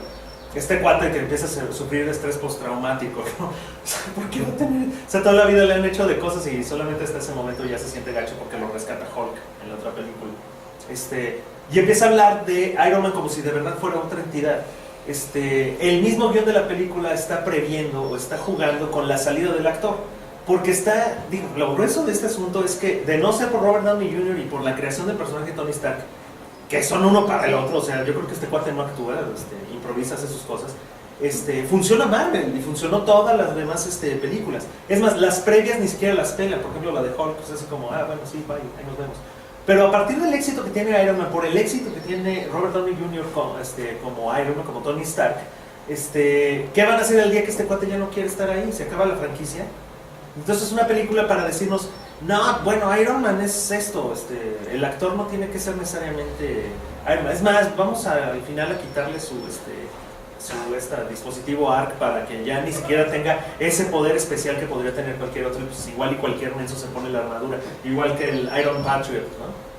Para que no digan War Machine, porque pues, ser patriótico y ser una máquina de guerra pues no es lo mismo, pero es igual, ¿no? Eso en primer lugar. En segundo lugar, lo que sucede con el personaje del mandarín, que a mí se me hizo muy arriesgado y muy fuerte, es como un intento de Marvel de empezar a entrar en el camino de lo que estaba planteando Nolan con las películas de Batman. El mandarín, que es el archirrival de Iron Man en los cómics, todo este rollo, sale como un terrorista aparentemente oriental, porque salen ahí elementos medio musulmanes, y uno dice, ¡sí, maldito terrorista! ¡Ah! Y los que no somos gringos levantamos la ceja de otra vez, ahí están, son bien malos, qué poca. Y a la hora de la hora resulta, no solamente que no es oriental, sino que es inglés, pacheco, y que resulta que el verdadero terrorista es una transnacional gringa. Entonces, a ver, espérame, ¿de qué estás hablando? Entonces mucha gente quedó, ay, qué chapa, no, espérame, eso está muy grueso. O sea, un detallito que sale en amigo, sí, ¿dónde está? Ya lo localizamos, ¿en dónde está? En Chipre, no, está en Florida, la chinga. Ahí con Cretina y con toda la bola de cubanos exiliados o cubanos capitalistas. Entonces hay una crítica a un sistema, y ese sistema es parte de este señor, del señor Tony Stark, y de alguna manera del señor Robert Downey Jr. Entonces, alguien publicó el otro día, creo que en Cine Premier, ¿por qué me cae gordo Iron Man? Porque Iron Man es la representación del capitalismo ultranza, es el típico superhéroe basado en todos los ideales gringos, sí, pero esta película tiene la capacidad de medio criticarse. No se corta las venas ni tampoco plantea una ruptura paradigmática, pero sí pone ciertos elementos que ya no son tan fáciles, que no los pueden no poner porque son evidentes. Lo mismo pasa con Capitán América. O sea, Capitán América es la cosa más mendiga gringa que existe, o sea, hasta el trajecito, ¿cómo demonios puedes sacar ese? Es más, en unos países ni siquiera le pusieron Capitán América, le pusieron nada más Primer Vengador o una cosa por el estilo, porque es ofensivamente gringo. Entonces, ¿qué tuvieron que hacer? Una autocrítica al personaje. Sí, cierto, es un elemento publicitario, y sacan toda la parafernalia publicitaria durante la época de la Segunda Guerra Mundial. Claro, con la segunda, que los nazis no eran tan malos como Hydra, porque ahora resulta que los nazis no eran malos, los malos eran los de Hydra. El pinche Hitler se lo putean casi 5 minutos y ya no hay bronca. Después lo convierten en Scott y en Star Trek, no sé si vieron, pero bueno. Y hay ciertas voces que están clamando dentro de estas conferencias, ¿no? El caso de Alan Moore, cuando agarra y se avienta la serie la novela gráfica de V de Vendetta, que tiene una temática que está denunciando un montón de cosas, que está presente ahí, son un montón de cómics, bueno, no un montón, pero tienes un número limitado de cómics que están presentes en una sola obra, donde aparece este personaje llamado V. Nunca sabes quién es, nunca sabes qué onda, trae una máscara de Guy Fawkes. ¿Quién es Guy Fawkes? Alguien odiado, parodiado en Inglaterra, porque es un cuate que quiso volar el parlamento, por lo tanto estaba en contra del sistema parlamentario. Es algo así como lo que está pasando ahorita con las nuevas, lo que los diputados, los senadores mandaron como iniciativa política, de reforma política, y a la hora de la hora se enojaron los del Pacto con México, porque es parlamentario y otros presidenciales. Y luego ya empezaron a sacar las noticias, no sé si vieron que arriba el presidencialismo, es que el presidencialismo sí es chido, no perdamos de vista eso, etc. Sale este cómic y de repente los hermanos Wachowski dicen, bueno, pues vamos a hacerlo película, y Alan Moore dice, váyanse al demonio, los odio, malditos, no quiero ni siquiera que pongan mi nombre para nada. Eso está chistoso porque la película dice, basada en el cómic de DC Comics, ni siquiera mencionan para nada a Alan Moore. No es necesario, porque los fans de Alan Moore saben de qué se trata. Y esta película tiene una cualidad muy interesante, sí es muy distinta del cómic, muy distinta. A mí me parece que se respeta el espíritu de lo que pretendía manejar el cómic, pero empieza a dar un mensaje que no es fácilmente entendido por a quienes fue enviado el mensaje. Es una película que pasó sin pena ni gloria a la hora que salió y se empezó a recuperar despuesito. Sale justo después de los atentados del 11 de septiembre, y lo que plantea la película es, bueno, a ver, Estados Unidos, pregúntate si no fue un autoatentado. En una de esas igual y sí fue, para justificar un montón de cosas que te van a llevar a un lugar donde se supone que no querías estar. Claro, sucede en Inglaterra, entonces los gringos dicen, no, pinches ingleses se quedaron de aquel lado, etc. similar a lo que después sucede con Niños del Hombre de Cuarón. O sea, el mundo se acabó, pero Inglaterra prevalece. ¿Por qué Inglaterra? Por esta lógica de la isla. Puede estar aislada fácilmente y no hay ningún problema. El chiste local de la utopía de Moro, aprovechando que Inglaterra es una isla y la isla de utopía, y por lo tanto, no sé si se acuerdan, pero está la utopía de Tomás Moro divide una isla también en el mismo número de condados que estaba dividido en Inglaterra en aquella época, pero esa isla sí era feliz, y por el hecho de decir que esa isla era feliz, pues se enojó don Enrique VIII y dijo, eso quiere decir que en la isla de veras no estamos felices, y entonces ya se armaron los balas, pues le cortó la cabeza a San Tomás Moro, ¿no? Para que llegara a Tabasco y agarrar el librito y lo aplicara acá en Michoacán, ¿no? Y entonces esto tiene un brinquito. ¿Por qué le pongo que ya no están tanto en el desierto? Porque a partir de este tipo de denuncias que se presentan en este par de medios, distintos, aunque con el pretexto del mismo personaje, alguien que es anónimo agarra una bandera. Ya existía Anonymous empieza a crearse primero para perseguir quienes tenían Xbox robados, y después empezaron a identificar páginas que eran de pederastia. Se dieron cuenta que eran bastante chidos y empezaron a quejarse de muchas cosas. Y agarran esta bandera de este personaje que es anónimo pero no anónimo, es decir, es un traidor, pero ese traidor estaba denunciando que a lo mejor tendrías que preguntarte si lo que estás viviendo como parte de la realidad es lo que tú quieres vivir como realidad. Es decir, hay un medio oficial, un medio aceptado, que de alguna manera empieza a cuestionar lo aceptado, es decir, a cuestionar el imaginario social en el cual se está viviendo y empieza a crear nuevas formas. Anonymous ya se brinca de esta parte establecida, utilizando canales que aparentemente son difíciles de controlar y están pegando duro donde más les duele, ¿no? Cada rato, ya hackearon, la CIA el otro día, ¿no? O sea, ya a niveles bastante fuertes. O lo que pasó acá en México con lo de los Zetas, no sé si se acuerdan que de repente los Zetas secuestraron a un chavo de Anonymous, entonces Anonymous dijo, vamos por ustedes, y luego Anonymous mismo dice, no, ¿saben qué? Siempre no, está muy grueso y muy peligroso. Y luego media hora después, no, pues saben que sí vamos a ir porque la gente nos pidió que fuéramos, pero esta misión va a ser solamente para los que sí somos bien chidos, los demás mejor ni se metan. Si no liberan a nuestro cuate en 48 horas, vamos a poner quiénes son los políticos que tienen nexos con los Zetas. Y al chavo lo sueltan, creo que como 12 horas después, y vámonos para afuera, ¿no? Señal de que se estaba presente ahí el asunto. Un ejemplo de esas cosas es este señor que es Christopher Nolan. Entonces, lo que voy a hacer a continuación, me lo voy a tratar de hacerlo lo menos pesado porque ya los veo con cara de sueño, es revisar un poco los temas de los que hemos estado platicando a partir de la filmografía de Christopher Nolan. Este señor inglés estudió literatura y desde que estaba estudiando literatura empezó a trabajar en sus películas de bajo presupuesto. Cuando uno piensa bajo presupuesto, luego te enteras cómo las hicieron. Pues, ¿cuál bajo presupuesto? Tiene que ser alguien tener ese dinero.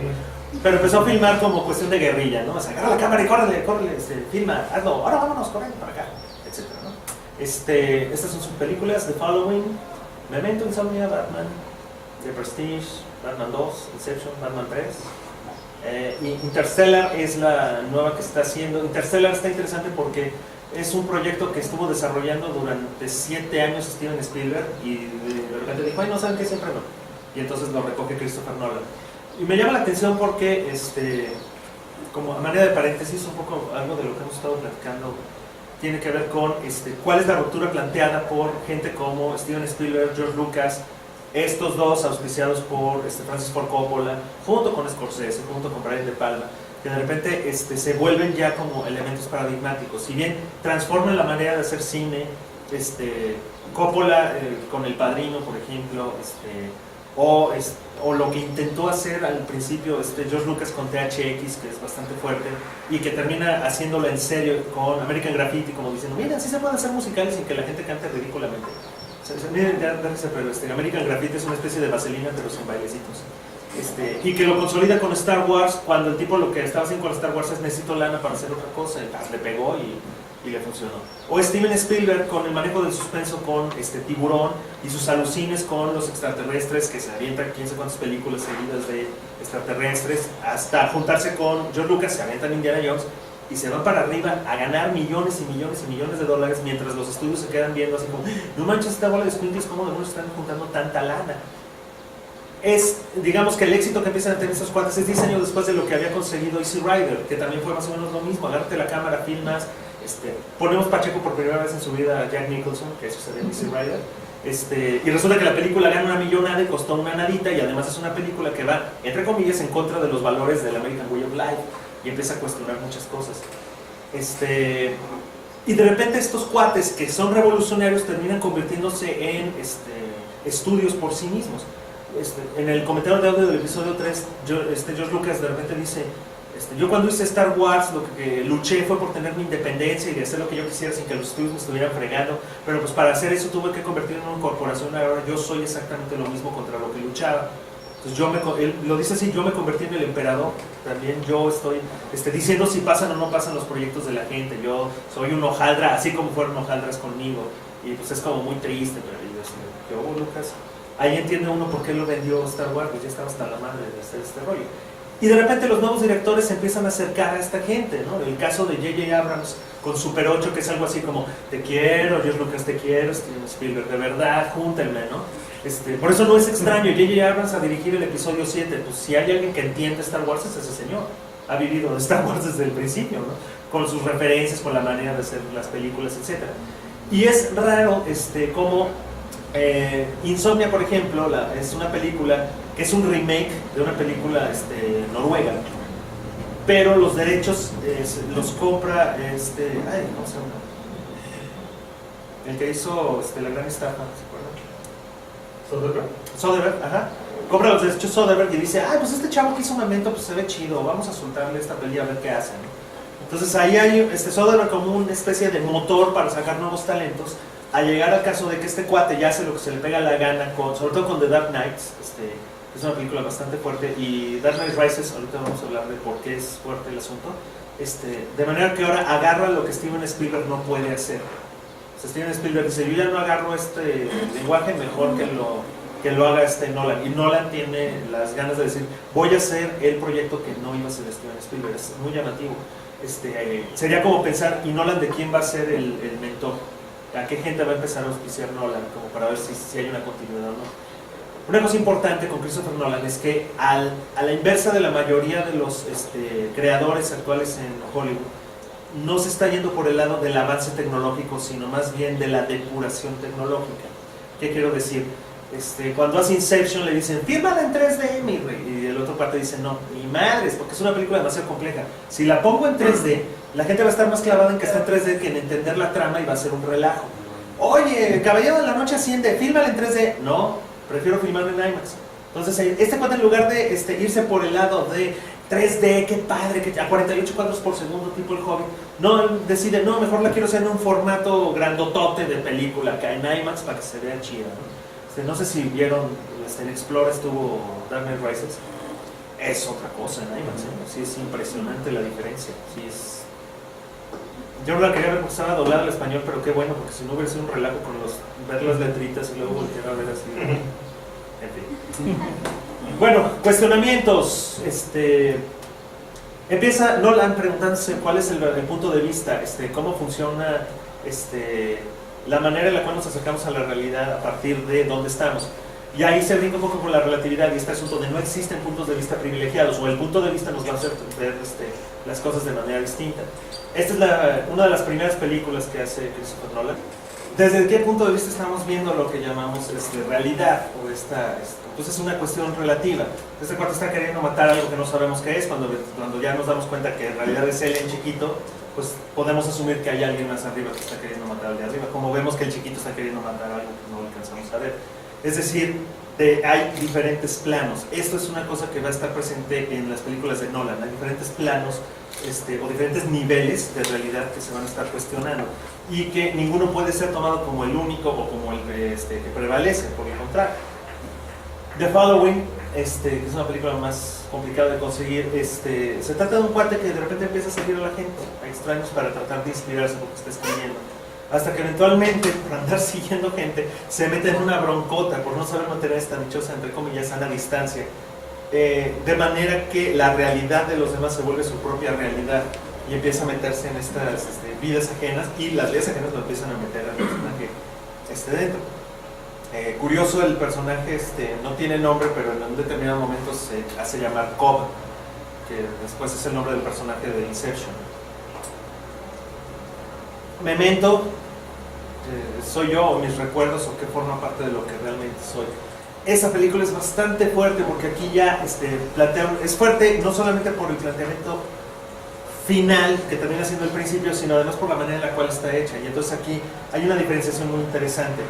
Una cosa es el lenguaje cinematográfico, que son los recursos que se van a utilizar para contar una historia, y otra situación es la narrativa cinematográfica, es decir, el contenido de lo que se va a querer manejar. Inception es una película que está contada al revés, está contada en el final, la primera escena que vemos es el final de la historia cronológicamente hablando, y es la vida de un cuate que después de un ataque que recibe, creo que entran a su casa, lo roban, a su esposa la violan, a él lo golpean en la cabeza de manera que tiene una condición en la cual no puede almacenar nuevos recuerdos. Entonces está muy grueso. De entrada sabemos que hay un personaje que cada determinado tiempo regresa al punto exacto donde están violando a su esposa y a él lo están madreando, ¿no? Y de ahí se regresa, pasan 20 minutos, se le va a olvidar todo lo que ha vivido, se le va a olvidar todo lo que ha vivido, y lo único con lo que puede sobrevivir es a partir de tatuajes, ¿no? Y de fotografías. Este cuate tiene todo el cuerpo lleno de tatuajes donde tiene su información más importante. Y dentro de la información más importante que tiene tatuada es el nombre del dichoso asesino de su esposa, porque él ya sabe quién es. Hay un policía que lo está ayudando, y la película está contada al revés porque nos pone exactamente en el mismo punto de vista de este personaje. Es decir, nosotros vivimos algo, de repente corte A, son 20 minutos antes, y entonces no sabemos cómo demonios llegamos ahí. Estamos exactamente igual que él. Voltea y ve la poca evidencia que tiene, por ejemplo las fotitos, vive 2 o 3 cosas, pero nosotros ya sabemos qué es lo que va a seguir. Entonces hay una escena muy fuerte donde llega una chava toda golpeada y dice: ¿qué te pasó? Fulano me madreó, qué poca, tienes que ir a matarlo. Sí, lo voy a ir a matar.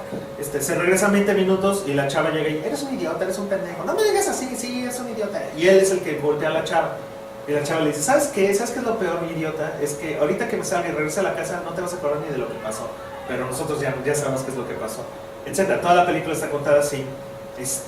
Y hay 2 elementos que son muy importantes en esta película. Tiene la mano tatuado: acuérdate de Sammy, no me acuerdo qué diablos.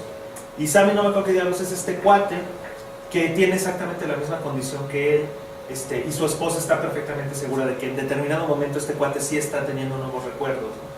Pero conforme avanza la película nos enteramos que esta es una construcción, Sammy es una construcción de él mismo. Es la manera en la cual él está viviendo su vida sin saber qué es, y traslapa la relación y la angustia de la relación que tiene con su esposa a un tercero. Él cuenta la historia como si le estuviera pasando a otros, pero en realidad es a él al que le está pasando, en el contexto de lo que está hacia adelante, incluso la manera en la cual está vestido. Y la otra situación viene aquí, que esto es un berrinche que pasa al final de la película. O sea, al final de la película, un cuate le dice: oye, pues tu misión es matar al que mató a su esposa, pero tú ya lo mataste, güey. Ya no, relájate, tú ya lo... Es más, mira, aquí está la foto donde tú estás bien contento porque ya lo mataste.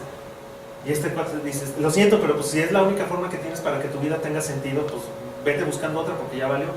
Entonces este cuate asume directamente: ¿sabes qué? Este cuate tiene razón, sí es cierto, pero entonces mi vida no tiene sentido, así que yo decido que esto no sea cierto. Y entonces se apunta una fotito donde le toma a él la foto y dice: no le creas sus mentiras. Él me va a decir la verdad, pero yo quiero convencerme a mí mismo de que lo que él me va a decir no es cierto. Es decir, la voluntad de transformar la realidad y de transformar lo que está a su alrededor. Eso sucede al final de la película, que es el principio. De manera que todo lo que es subsecuente es consecuencia de una decisión voluntaria por tener la realidad que este cuate quiso tener. Insomnia, que es este remake que les comentaba, que además es un remake que tiene 2 elementos importantes: Al Pacino, que todo el mundo lo quiere, pero luego no, pero luego sí, y Robin Williams, que pasa por no quererse a sí mismo y después hace unas cosas muy extrañas. Pero Robin Williams, que estamos acostumbrados a que generalmente haga películas de comedia, por lo menos algo que parece ser comedia, de repente tiene películas en las cuales no es cómico. Una de las primeras fue, hay una que se llama Las aventuras de Baron Munchausen, donde él pidió que no le pusieran el crédito. Entonces, en lugar de decir Rey de la Luna es Robin Williams, para el crédito aparece como Rey de Tuto, Rey de todo. Entonces no es Robin Williams, es el Rey de todo. O El agente secreto, donde él es un personaje que hace una bomba, es un personaje entre comillas serio, y él mismo decía: si ponen mi nombre, la gente va a pensar que esto va por comedia, entonces no pongan mi crédito. Entonces no tiene crédito en la película, y ahí sale como alguien que es una bomba y interviene al final. Y yo creo que la más famosa donde no hace un personaje chistoso es la de One Hour Photo, ¿no? de Romanek, donde ya hay donde la gente ya empieza a decir, bueno, pues este cuate sí puede hacer cosas que aunque no son, aunque sean serias no van por comedia, porque serias pues ya había intentado hacer varias. Es muy interesante porque lo que el personaje de Al Pacino se la vive repitiéndole a un aprendiz que es Hilary Swank, alias Matt Damon de mujer, es fíjate en estos pequeños detalles, siempre en los detalles está todo. Y eso es una cosa que la película cumple por sí misma. La película empieza con una secuencia de créditos donde se ven manchas de sangre en tela blanca. Así, toda la secuencia de créditos son unas manchas de sangre sobre una tela blanca. No se sabe qué demonios tiene que ver con la trama de la película, pero hay unas gotas de sangre que de repente a media película aparecen como un flashazo, así como, no se te va a olvidar que viste una tela blanca con gotas de sangre. Ay, hijo, qué onda. Eventualmente nos vamos a enterar que esas gotas de sangre intervienen en la psique del personaje de Al Pacino. Y el personaje de Al Pacino se ve alterado porque tiene que resolver un asesinato que sucede en un pueblito de Alaska, donde están en verano y por lo tanto el sol no se pone durante 6 meses. Entonces no puede dormir todo el tiempo, por eso se llama insomnio. Entonces, por más que intenta cerrar la ventana de su cuarto para volver oscuro el asunto, nunca le quedan bien los horarios. Pues, ¿qué hora está el solazo? ¿Y qué hora son? Pues son las 2 de la mañana. Chale, pues me voy a ir a dormir, ¿no? Interesante el elemento del relojito puesto aquí que dice que son las 10:24 de la noche, cosas por el estilo. De manera que está en un estado alterado de conciencia por no estar durmiendo. Y eso provoca que empiece a cometer errores, a tener cuidado con esos pequeños detalles. Y el motor de la trama es, cuate va persiguiendo a un tipo que está asesinando gente, va él, un compañero suyo policía y la chavita que es aprendiz. Este cuate que es policía resulta que lo acaba de delatar por algo que tiene que ver con las gotas de sangre sobre la tela blanca. Dice, ¿sabes qué? Pues sí te voy a delatar porque sí hiciste mal. Pues qué poca, éramos cuates. Se meten en un bosquecito, está todo lleno de niebla, oye un ruido, dispara y resulta que mató a su compañero. Entonces le echan la culpa al otro asesino. Este asesino en serio además mató al policía, y ya saben cómo se lo toman muy en serio. Bueno, hay lugares donde se quieren los policías. Y a la hora de la hora viene este cuestionamiento de ¿estás seguro que fue accidente cuando le disparaste o de verdad lo querías matar? Y cuate dice que no sé.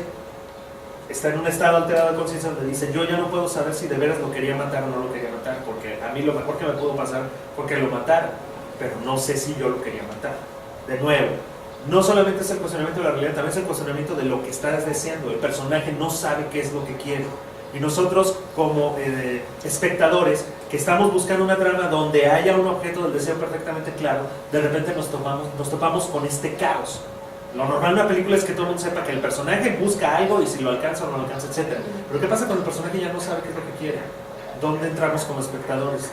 Generalmente tratamos de llenar esos espacios vacíos con nuestras propias expectativas. No, yo creo que sí, no, yo creo que no, no, a mí se me hace que quiere con la chava, no, a mí se me hace que, etc. ¿no?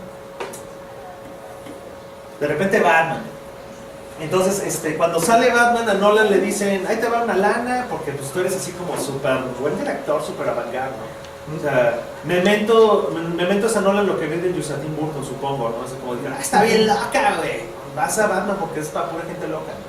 Pero lo que le exige el estudio es, hazlo lo más real posible. Queremos que sea real, realista, olvídate de cuestiones de brinquitos y de cosas por el estilo, ¿no? Y además básate en los elementos básicos del cómic. Por ejemplo, Tim Burton hace que Batman sí mate gente, no se anda con tarugadas. O sea, sí, ese sí mata, punto, y suelta a los malos y los mata, y el guasón lo mata y no se tienta el corazón. En cambio, en el cómic, en teoría, una de las limitantes que tiene el personaje de Batman es que no quiere matar a nadie, porque no quiere que nadie sufra lo que él sufrió cuando le mataron a sus papás. Freud.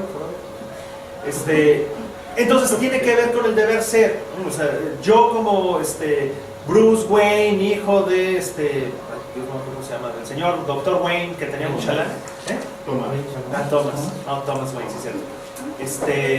Resulta que cuando soy niño me caigo en un pozo, y entonces mi papá es el que me salva y me dice, ¿por qué caemos? Para levantarnos. Arriba, es como lo que los papás les han de haber dicho a todos los que eran empresarios en el 29, cuando la caída de la bolsa, ¿no? Pero esta imagen del pozo, que además se recupera, sobre todo en la tercera película, es muy importante porque es la caída de este personaje. Emocional y psíquicamente se lo carga la patada. Es un chavito bien que juega con la hija de la criada. Son felices y es bien gandalla porque además le roba la punta de flecha y pues, es mala onda. Termina cayendo en un hoyo y ese hoyo se vuelve la búsqueda de venganza, que es el dichoso filito sobre el cual se mueve el personaje de Batman. O sea, puede ser vengador o no, quiere vengarse de lo que le pasó o quiere hacer justicia. Y todo el tiempo está ese debate. Pero entonces Nolan propone una cosa que es muy interesante. En lugar de hacer una película de Batman, decide hacer una película de Bruce Wayne. Y de hecho el título de la película no sale sino hasta el final de la película. O sea, al principio lo único que se ve son unos murciélaguitos que forman la imagen de un murciélagote y se acaba el asunto. Pero si la película se llama Batman Inicia, es porque la película se acaba cuando Batman inicia. Todo lo demás es la vida de Bruce Wayne. Es más, en toda la película solamente dicen Batman 10 veces. Nunca hablan de Batman más que 10 veces. 10 veces dicen, The Batman. ¡Ah, qué ridículo! Y además el hombre murciélago. Que hay un chiste local respecto a la película de Burton, la de Batman Regresa, ¿no? Oh, The Batman, oh, Just Batman, I don't know. Y es el deber ser como alguien que va a traer justicia, que eso es una cosa muy interesante. Es entrenado para volverse un justiciero por la Liga de las Sombras y él aparte se construye a sí mismo como algo más allá de lo normal. Se pone en situaciones extremas, se vuelve ladrón y aprende a hablar chino para robarle a un tal Bruce Wayne a las empresas Wayne, o sea, se roba a sí mismo. Hasta que llega a la Liga de las Sombras donde le enseñan algo mucho más estructurado, con la condición de que no se tiene que tentar el corazón para ejercer la justicia. Y ahí empieza la ruptura con el personaje de Batman, que está fuera de la ley. Y eso es muy importante. No es un personaje bueno, es un personaje que deliberadamente se está brincando las normas, está brincando las leyes. No puede, por eso todo el tiempo debería de estar perseguido. Se vuelve un perseguido fuerte hasta el final de la segunda película. Pero no puede ser parte del status quo. Por eso es oscuro, por eso es el único indicio de una moralidad cuestionada en toda la serie de DC Comics. O sea, DC son héroes muy luminosos, todos les va bien, son bien winners, menos Batman. En cambio, todos los de Marvel están en el hoyo, todos están traumados y es para gente ñoña como yo comprenderé. Ay, nadie me peló cuando era adolescente, me voy a hacer Spider-Man.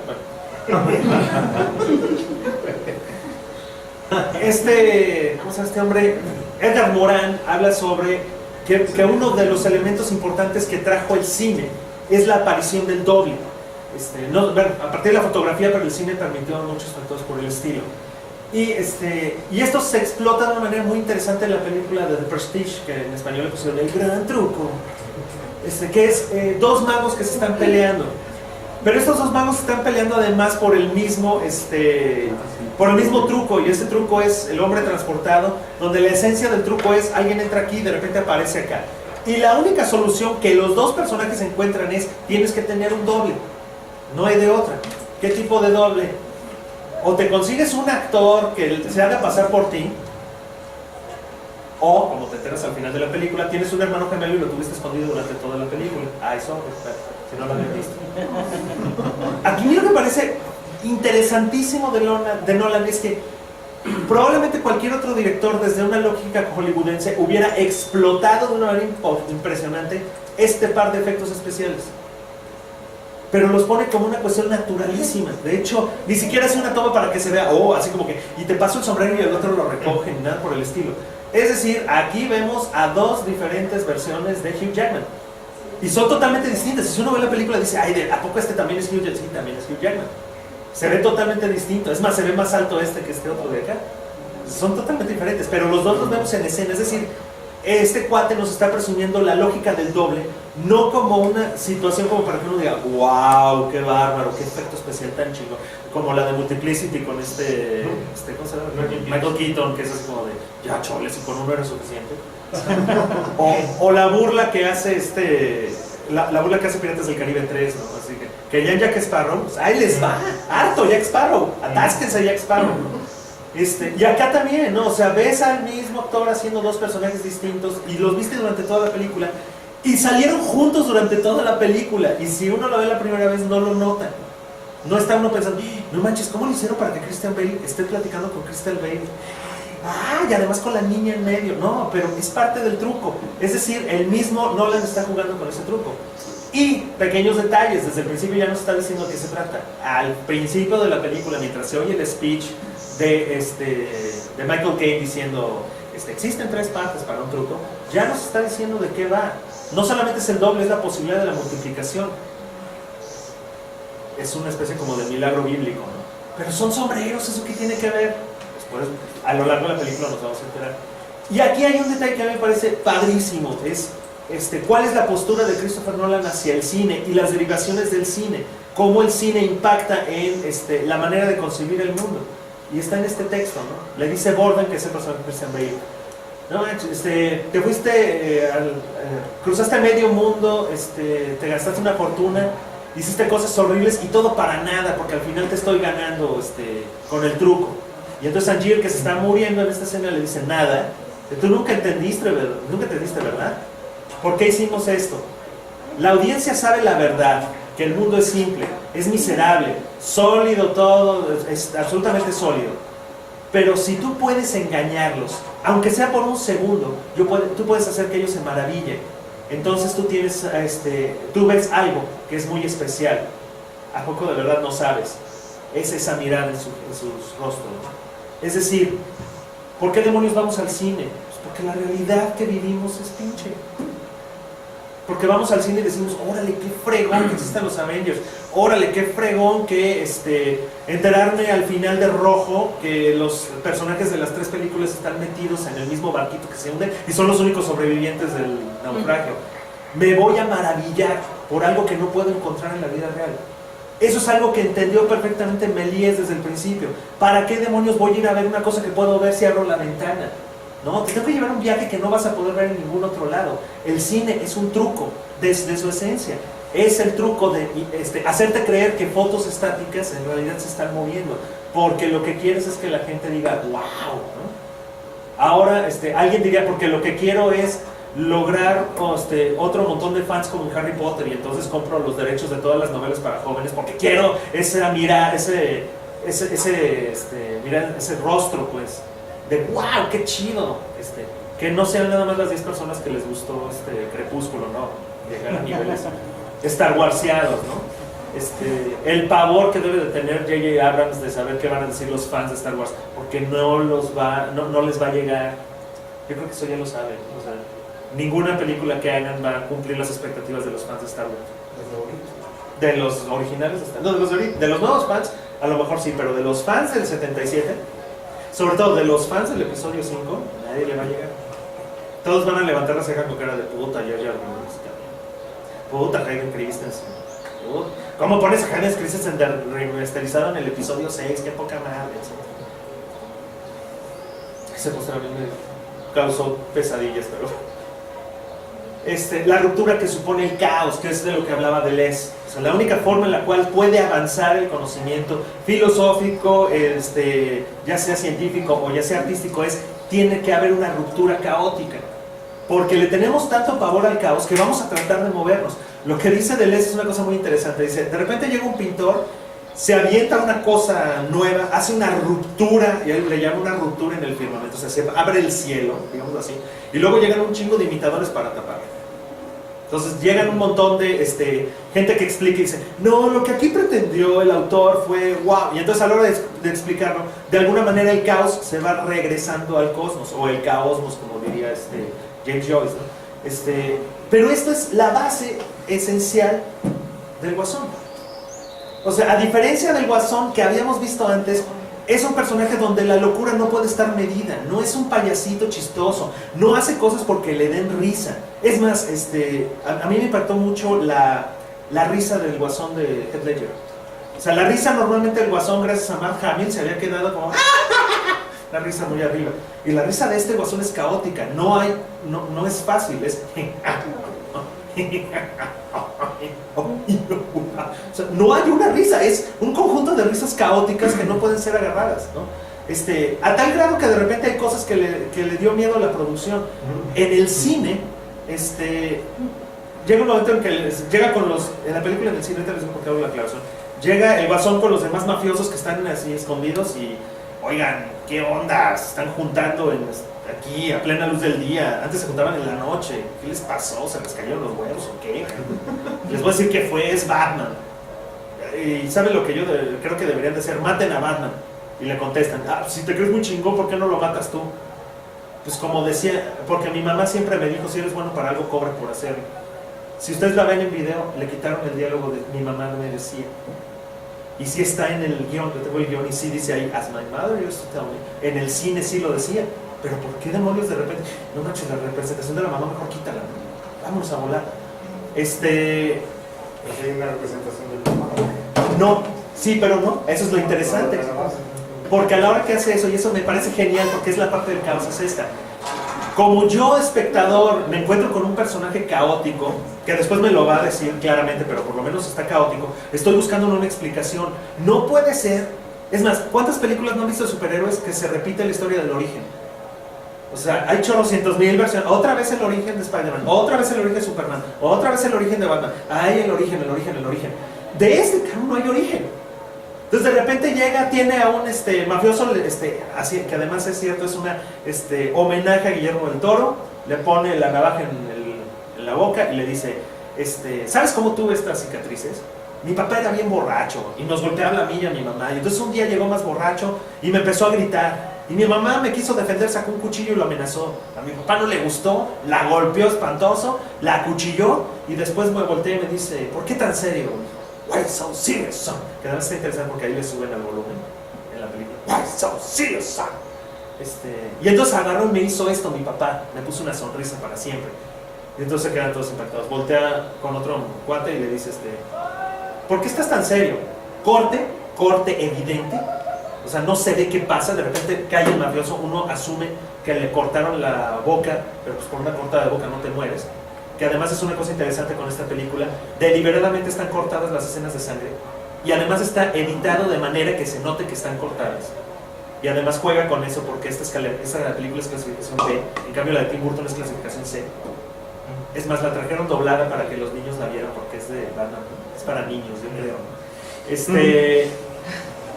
Y entonces lo que sucede ahí, uno dice, no manches, híjole, qué cabrón, pero uno lo que agarra es el elemento de salvamento dentro de este caos de personaje y uno dice, híjole, pobrecito, ay sí, su papá lo trataba mal cuando era niño y por eso le pasó eso, qué mala onda, a mí no me va a pasar.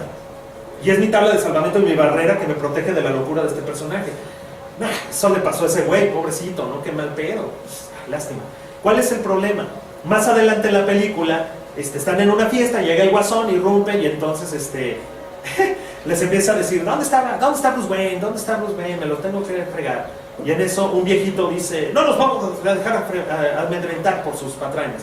Entonces este cuate voltea y agarra al viejito y le dice, ¿sabes qué? Me recuerdas a mi papá. No me caía bien mi papá, y lo empuja. Y yo me acuerdo de decirle a la gente, se rió. ¡Ay, qué chistoso! Pues sí, ya sabemos que su papá lo trató mal, ¿no? ¡Qué chistoso! Lo que hace el director es, acuérdate lo que te dije sobre el papá. Bueno, y de repente sale Rachel Dawes y, ok, está. Entonces ya le dice el guasón, ¡ay, qué guapa! Se peina, ¿no? Para esto, esas escenas, déjenme les digo que todo el equipo de producción estaba muerto de miedo. Entonces, si checan esas escenas van a ver que los actores y todos los que están ahí alrededor están hechos para atrás. Y es una secuencia en una sola toma, con la cámara dando vueltas alrededor. Entonces agarra Heath Ledger y le dice, hola, ¿cómo estás? Te ponen nervioso mis cicatrices, ¿verdad? ¿Quieres saber cómo me las hice? Y me acuerdo que alguna chava dijo al lado mío, ¿sabes? ¡Otra vez! Yo tenía una esposa. ¿What? Yo tenía una esposa que le gustaba apostar, y apostaba fuerte, ¿no? Y de repente nos quedamos sin dinero y le debían dinero a verdaderos tiburones. Y entonces un día estos cuates llegaron y le pidieron dinero y no tenían. Y entonces agarraron una navaja y le tasajearon la cara, se la deshicieron. Y no teníamos dinero ni siquiera para cirugías. Y entonces mi esposa estaba muy, muy triste porque ella pensaba que yo ya no la quería porque tenía la cara deshecha. Pero no, yo la amaba. Y entonces, ¿qué hice? Pues agarré una navaja y me hice esto. Y le dije, mira amor, estoy sonriendo contigo. Y ella me abandonó. Y me abandonó porque no me podía ver porque tenía la cara deshecha. O sea, ¿qué onda? ¿Por qué me hizo eso? Caray. Entonces, ¿cuál de las dos historias es verdad? Ninguna. Y entonces yo como espectador ya no puedo decir, ay, su papá lo trataba, ay, su esposa lo trataba, y entonces la referencia del padre resulta ser falsa, o por lo menos no hay manera de saber si es cierta. La referencia de la esposa tampoco es cierta, no hay manera de saberlo. No sé nada de este personaje. ¿Por qué? Porque es caos.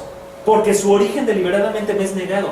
No aparece nada en las huellas digitales, nadie sabe de dónde viene, habla de una forma tan rara que tampoco podemos identificar el acento del personaje, etc. Entonces yo no puedo acercarme al personaje, al contrario, me siento atraído por él, pero yo trato de resistirme porque es caos y yo no quiero llegar, pero sí, pero no puedo dejar de verlo porque es atractivo ver el caos. Es como la imagen gore que, ¡ay no, hay un destripado! Pero el típico de, ¡ay guácala, a qué huele! Y uno sigue oliendo, y dice guácala, pero sigue oliendo, ¿no? Eso es lo que le pasó a este señor. Literalmente. O sea, este cuate se murió del guasón. Tal cual. O sea, ¿qué es lo que pasa con un actor? El actor no debe, les han dicho eso, pero no deberían de estar viviendo lo que viven sus personajes. Eso es una estupidez que se inventó Stanislavski para venderlo en cine. Pero estos cuates empezaron a hacerlo de manera distinta. Heath Ledger se encierra un mes entero en Londres en un hotel, escribe un diario del guasón y empieza a crear el guasón encerrado en un hotel. El cuate. O sea, ¿saben cómo acabó? Así. Tan es así que si uno ve la última película de Heath Ledger, que es la del imaginario del Dr. Parnassus, ya no es Heath Ledger, ya es el guasón. Hasta la postura se le quedó. El tono de voz, así, se le queda el tono de voz. Ya uno ve cosas que dicen. Es más, hay 2 o 3 partes donde sigue con el tic de la cicatriz, que eso es interesantísimo. O sea, el cuate tiene prostético, pero cuando uno tiene una cicatriz no puede dejar de estársela tocando. Pregúntenle al personaje del Club de la Pelea, ¿no? Marla Mapes, es esa rasgadura que tienes en el paladar que juraría sola, no sé por qué no puedes dejar de estarla tocando. Todo el tiempo está así. De manera que nosotros como espectadores estamos en esa vorágine de caos que nos parece atractivo pero al mismo tiempo repulsivo y no sabemos qué hacer frente a él. Tan es así que puede volver loco a un personaje que aparentemente está sano o que está en ese borde en el cual llega, tiene muy claro que él lo que busca es justicia, aunque tenga que brincarse las trancas. Harvey Dent, que es el paladín, el caballero blanco, como le llaman, por eso la película se llama El Caballero Negro, o El Caballero Oscuro. El caballero blanco tiene también su tranza, que es esta monedita que tiene las 2 caras iguales. De manera que dice, si sale cara, vives, si sale cruz, mueres. Pero no hay manera que salga cruz, de manera que él ya tiene controlada el azar de la justicia está controlado por este cuate. Un juego de azar para Harvey Dent no es de azar, está controlado, de manera que no es caótico. Entonces cuando a este cuate le vuela la mitad de la cara, este tipo le echa un speech que está perfectamente bien construido. Le dice, a final de cuentas, a ti quienes te traicionaron fueron los que hicieron planes y trataron de controlar las cosas. Yo no controlo, yo soy un perro que persigue un coche. No sé qué voy a hacer cuando lo agarre, pero lo estoy persiguiendo. Por un poco de caos y de anarquía, porque yo soy un agente del caos. No es un agente de destrucción, ojo. No es un agente de muerte, no es un agente de dominación, es un agente de caos. Y el caos es lo totalmente opuesto al sistema.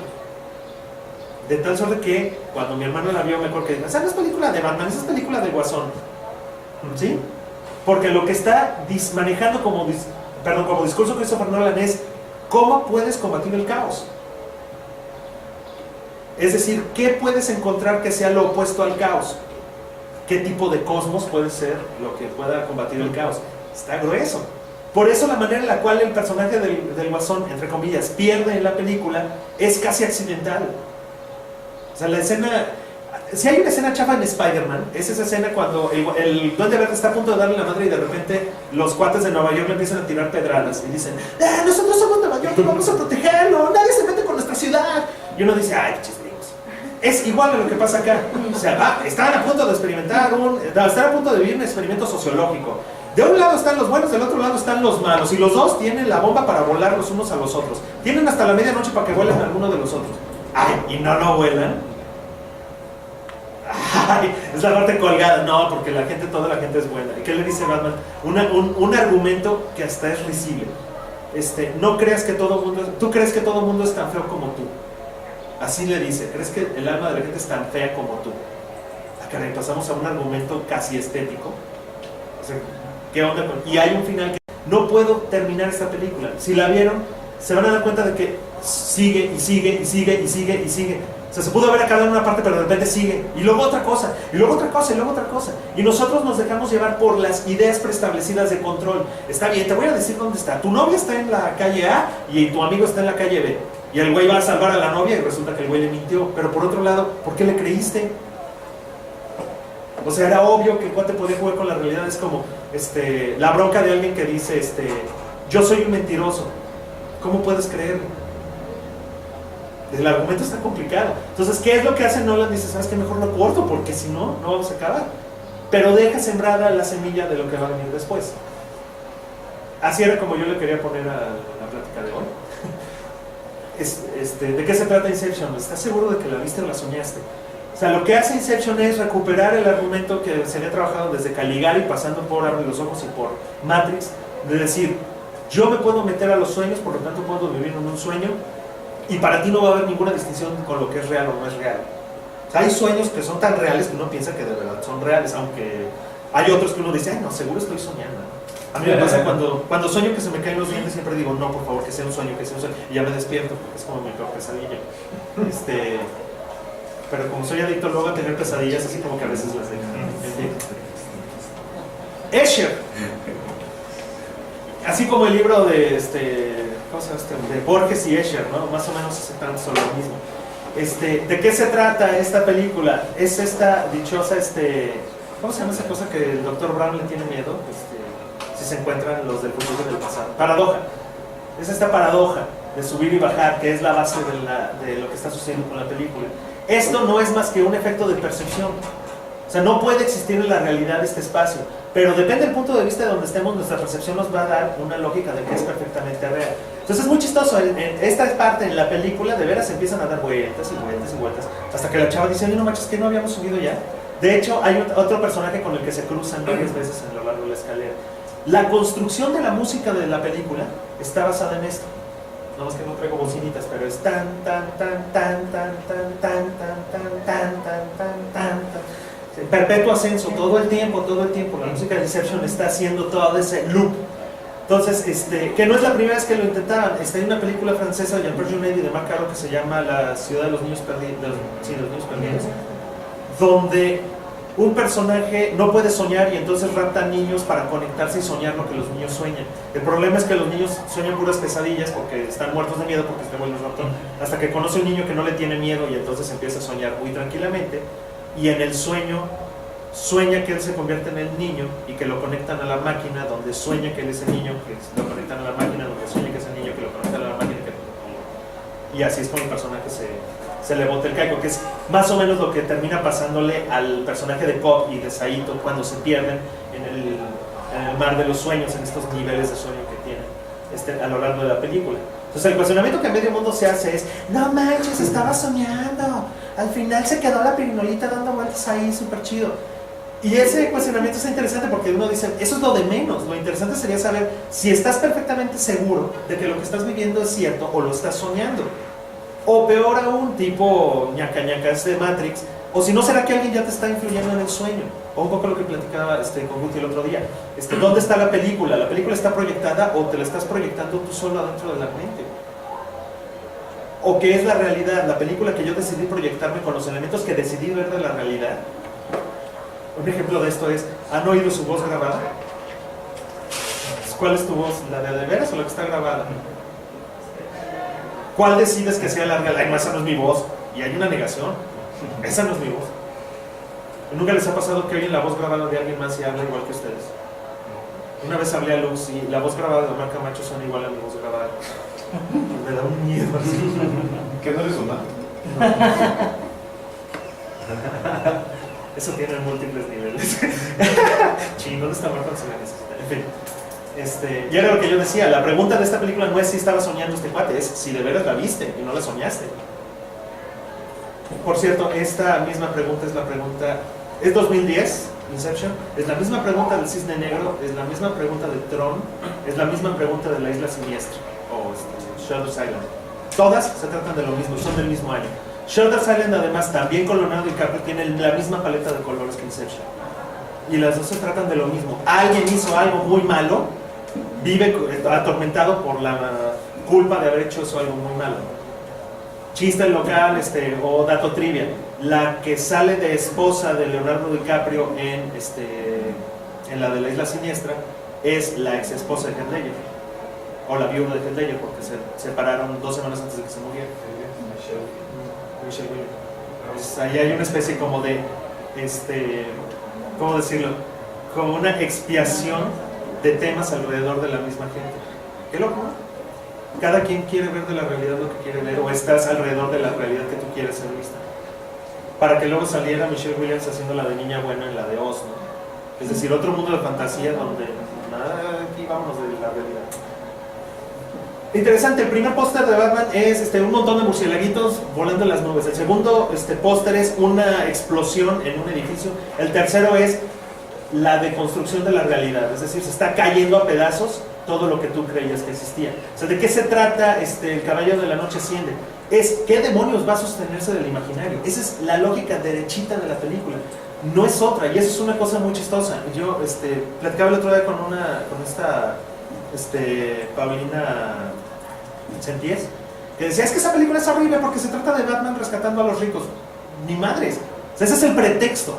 Pero la película en realidad, ¿de qué se trata? Viene una tormenta, ¿sí? O sea, ¿cómo, si lo que quiere hacer es manejar de manera realista a los personajes, ¿cómo puedes agarrar a Gatúbela, que en el cómic es una ladrona de joyas? Lo único que quiere es robar joyas y se acabó el asunto. Lo puedes hacer de dos maneras. Lo que hizo Tim Burton fue, mejor la voy a poner como una chava que está queriendo quitarse de encima la lógica del imaginario de lo que es una mujer. Y entonces a mí me parece, es una maravilla la construcción del personaje de Gatúbela de Tim Burton. Es el estandarte de lo que es la verdadera conciencia de lo femenino en contra de la imposición de la feminidad de manera social, digámoslo así. Incluso cuando Selina Kyle se le bota el caico y se convierte en Gatúbela, empieza a acabar con todo aquello que es la carga que deben de tener las mujeres. Madrea sus ositos de peluche, raya sus playeritas rositas, se comunica con su mamá, etcétera. Toda esa carga de lo que la mujer debe de ser, viene esta mujer, la rompe y se convierte en una dominatrix, que tal cual está vestida como dominatrix. Pero además, basado, el director de vestuario se basó en la idea de El Silencio de los Inocentes, del traje de mujer que se está haciendo Buffalo Bill. Entonces llega con Tim Burton y le dice, mira, se me ocurrió para tu traje de Gatúbela que sean cachitos de mujer puestos uno junto al otro. Que esa lógica le encanta a Tim Burton. Ahí está el personaje de Sally en Nightmare Before Christmas. Es una Frankenstein hecha con cachitos de diferentes mujeres. Acá es exactamente lo mismo. Gatúbela está hecha con cachitos de diferentes mujeres, pero no se sostienen, y a lo largo de la película se van rompiendo los hilos y van saliéndose el cabello y va emergiendo una verdadera mujer que ella misma ya no sabe quién es. Y el chiste local también está en la máquina de coser con la que está cosiendo su traje. Es marca Belvedere, y Belvedere, Ohio, es donde vive Buffalo Bill. Entonces ahí hay chiste local de Tim Burton. Acá no, o sea, ¿cómo puedes sostener un personaje que roba joyas si yo estoy hablando de otras cosas? Lo que dice el personaje de Selina Kyle, que por cierto jamás le dicen Gatúbela en toda la película, es: necesito riquezas portátiles porque viene una tormenta. Y en esa tormenta, cuando venga esa tormenta, todos ustedes, bola de ricos, se van a avergonzar y no van a saber cómo demonios pudieron haber vivido con la injusticia de haber tratado a los jodidos como nos trataron. Ese planteamiento se queda en la película y nunca se niega. Esta situación de hay una profunda injusticia donde muy poquitos tienen un chingo de lana y hay un montón de jodidos que lo único que tienen que hacer es invadir el territorio de los ricos. Hay una obra de teatro de Evan Wolf que se llama Los Invasores, que se trata de eso. De repente hay tantos pobres que lo único que tienen que hacer es llegar a la casa de los ricos porque no hay manera de poder con ellos, porque son tantos que lo único que hace falta es que alguien los lidere. En la obra de Evan Wolf hay un personaje que se llama el Mariscal, que nunca sale en la obra, pero que es un ente que es el que los manda. Aquí lo personifica el personaje de Bane, ¿no? La otra parte es el speech de Bane, a la hora que de repente se para afuera de la cárcel y empieza a echar su choro que es casi como de políticos, que dice: por culpa de este señor se hizo una ley, que por cierto en la película no se explica mucho, se explicó en la campaña viral. Dice este señor, que es Harvey Dent, creó una ley que se llama la ley Dent, que lo que permite es que arresten y metan a la cárcel a la gente por sospecha. ¿Eso, no? Entonces esa es la razón por la que están llenas las cárceles, y por eso ya no hay crímenes, porque por la pura sospecha van a meter a bote a medio mundo. Entonces cuate es cuando les dice: detrás de nosotros está el símbolo de la prisión de Blackgate, donde miles de hombres han laguidecido por años bajo la ley Dent. Nombre de este hombre, saca su fotito, Harvey Dent. Te dijeron todos, nos los pusieron ante nosotros como un brillante ejemplo de justicia y de bondad. Y ahí están haciendo otra cosa. pero les pusieron un falso ídolo de nuevo, el asunto de la imagen. Un hombre de paja, para tranquilizarlos, para evitar, ¿qué? Para que eviten que ustedes terminen con la corrupción de esta ciudad, y la reconstruyan de la manera que tiene que ser, que debió haber sido reconstruida generaciones atrás, ¿no? Y déjenme decirles la verdad sobre Harvey Dent en las palabras del comisionado de policía James Gordon, y aquí se echa todo el rollo de que Harvey Dent en realidad se volvió loco y que quiso matar a su hijo. Yo alabé al hombre que trató de matar a mi hijo. Es interesante que a la hora de la hora la esposa del comisionado Gordon se lleva a los hijos y lo manda a la chingada. Entonces las cosas que hizo el hombre Harvey Dent, bueno, él dice que va a renunciar, ¿no? Pues aceptan la renuncia de este hombre. Sí, la aceptamos. Entonces, aceptan la renuncia de todos estos mentirosos, de todos los corruptos. ¡Claro! Y entonces ya es cuando dice, vamos a tomar Gotham de la ciudad gótica de esta corrupción, de los ricos, de los opresores que por generaciones nos han tenido bajo el mito de una oportunidad. Ojo, American Way of Life. Y entonces se los vamos a dar a ustedes, a la gente, porque Ciudad Gótica es de ustedes, nadie debe de intervenir, ustedes hagan lo que quieran. Pero vamos empezando por liberar a la gente y vamos a avanzar. Corte A, la gente va y toma las calles. Occupy Wall Street, movimiento de los indignados, eso es lo que se está viendo en estas imágenes. Se puede ver caricaturesco porque tienes allá a Bane haciendo caritas y haciendo cosas por el estilo. Sí, probablemente sí. Lo interesante es que jamás en la película se le responde. Nunca le dicen, no es cierto, sí hay oportunidades, no es cierto, no hay corrupción, todos eran buenos. En ninguna parte de la película el discurso de Bane queda establecido. Podrán matar al personaje de la manera más ridícula al final de la película, porque es un pretexto, pero el pretexto de la película es Batman quiere salvar a los ricos. Sí, claro, pero eso no quitó que este cuate dijera las verdades de lo que está sucediendo. Entonces, ¿qué es lo que está haciendo Nolan? Nolan en esta película lo que hace es agarrar todo el sentido de lo que está pasando de manera social en todo el mundo y que de alguna forma la parte oficialista de los medios no nos ha permitido ver, como es el movimiento de los indignados, como es el asunto real de lo que está pasando con Anonymous, que además no se pueden ver de maneras diferenciadas, los dos van de alguna manera juntos. Occupy Wall Street, que es algo fuertísimo, o sea, ¿cómo es posible que en el corazón de Wall Street tenías gente protestando contra este asunto? Y lo pone en la película más taquillera del año, bueno, la segunda película más taquillera del año pasado. Ya está puesto allí, nadie lo niega. Entonces es evidente que Nolan lo que está haciendo es agarrar un vehículo hollywoodense para mentarle la madre a Hollywood y todo lo que representa este asunto. O sea, al final de cuentas trata de salir del pozo, de la dichosa caverna para emerger a la dichosa luz. ¿Por qué nos caemos? Para levantarnos. O sea, el hecho es, levántate, rise. Y eso no se pierde en ningún lado de la película. O sea, todo el rato están diciendo, levántate, levántate, levántate, levántate. ¿Qué onda? ¿Qué nos supone que es Batman y que al final es el justiciero? No, Batman, como dijeron desde el principio, no es más que un símbolo para que la gente agarre la onda por sí misma. O sea, al final se puede morir Batman, es más, al final se muere Batman. Quien vive es Bruce Wayne, que yo en lo personal no hubiera puesto nomás a Alfred sonriendo y se acabó. Pero bueno, el director dice, a la chingada, yo no quiero hacer otra y quiero que se vea que este güey sobrevive y ahí nos vemos. Pero tienes un personaje, un policía que se enfrenta al comisionado Gordon, que además Gordon es como el paladín de lo que sí se debe de hacer porque es el representante de la justicia, y Gordon dice, tú no sabes lo que es estar atado de manos por las leyes. ¡Qué poca! Yo quiero hacer el bien, pero las leyes me lo impiden, ahora yo no sé qué hacer. ¿En qué se acaba el personaje del policía, del otro chavo? A la chingada de las instituciones. Agarra su placa y la tira y dice, yo renuncio a la policía. ¿Por qué? Porque no quiero ser un esclavo de leyes que no me permiten luchar por lo que es justo. ¡Ay, cabrón! ¿Le suena? O sea, es decir, destruye la visión institucional. Bócatela, ahora resulta que es Nietzsche, ¿no? Nos metimos a este cuestionamiento. Y es una película palomera, ¿no? O es una película que todo el mundo dice, no, guácala, estaba más chida la del Guasón. Sí, claro, porque la del Guasón no te comprometía personalmente, al contrario, era tan atractiva por su no compromiso personal que terminas volviéndote loco. El dichoso Guasón de Bélgica. ¿Qué pasó? Un chavo llega con un cuchillo y mata a un montón de niños en un kinder, mata a las maestras y se sienta en la banqueta.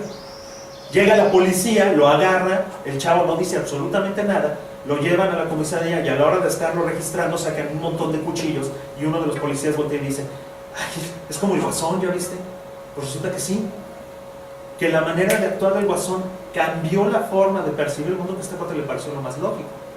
O lo que pasó en Aurora, que tiene dos vertientes muy locas. La primera es, un chavo se mete a la película en la premiere y a media película se para y empieza a matar gente. La gente no se da cuenta que están matando gente porque es una escena donde están matando gente, y de repente a hijos sí están disparando para acá, mataron un montón de gente, lo agarran al chavo y sale este cuate loco con el pelo verde, anaranjado, etcétera, etcétera.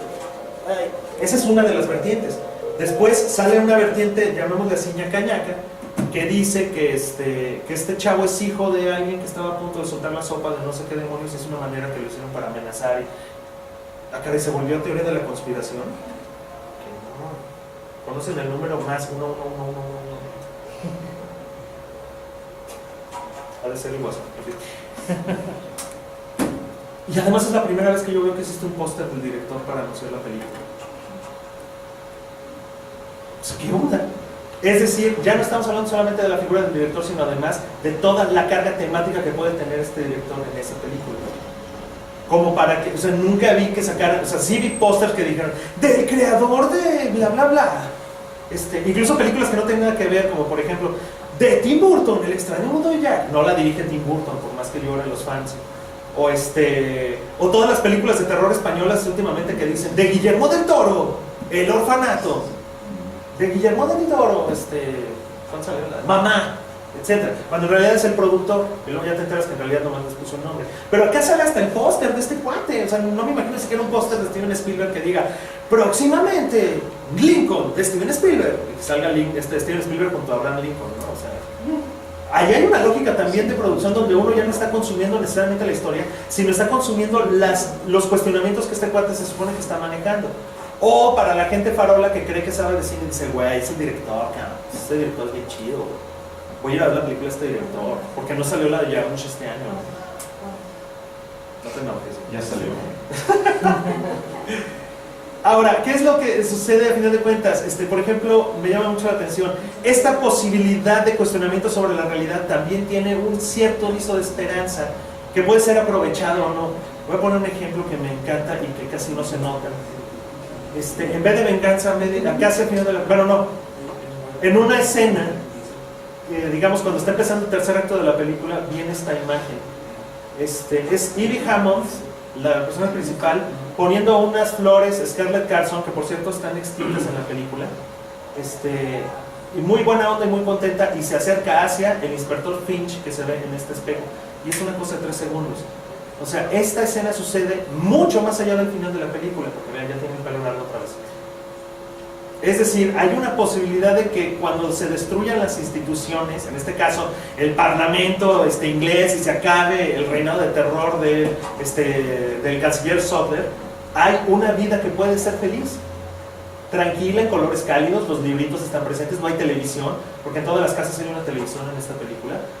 Aquí todavía se pueden leer libros, hay unas fotitos acá, y las flores, la sensibilidad permanece más allá de esta lógica de caos, o más bien gracias a esta lógica de caos que nos permite buscar algo nuevo. O sea, el caos no como una cuestión mala, sino al contrario, como el punto de las oportunidades. La crisis famosa china, ¿no? Que es al mismo tiempo miedo y oportunidad, ¿no?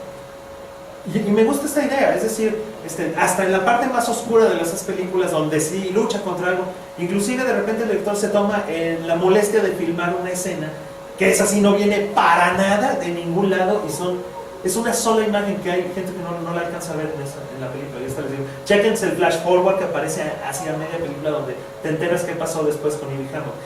Ivy se quedó con el inspector Finch, ¿no? O sea, igual y no son pareja, igual y nomás están echando un tecito acordándose de Ay, ¿te acuerdas cuando se cargó la chingada?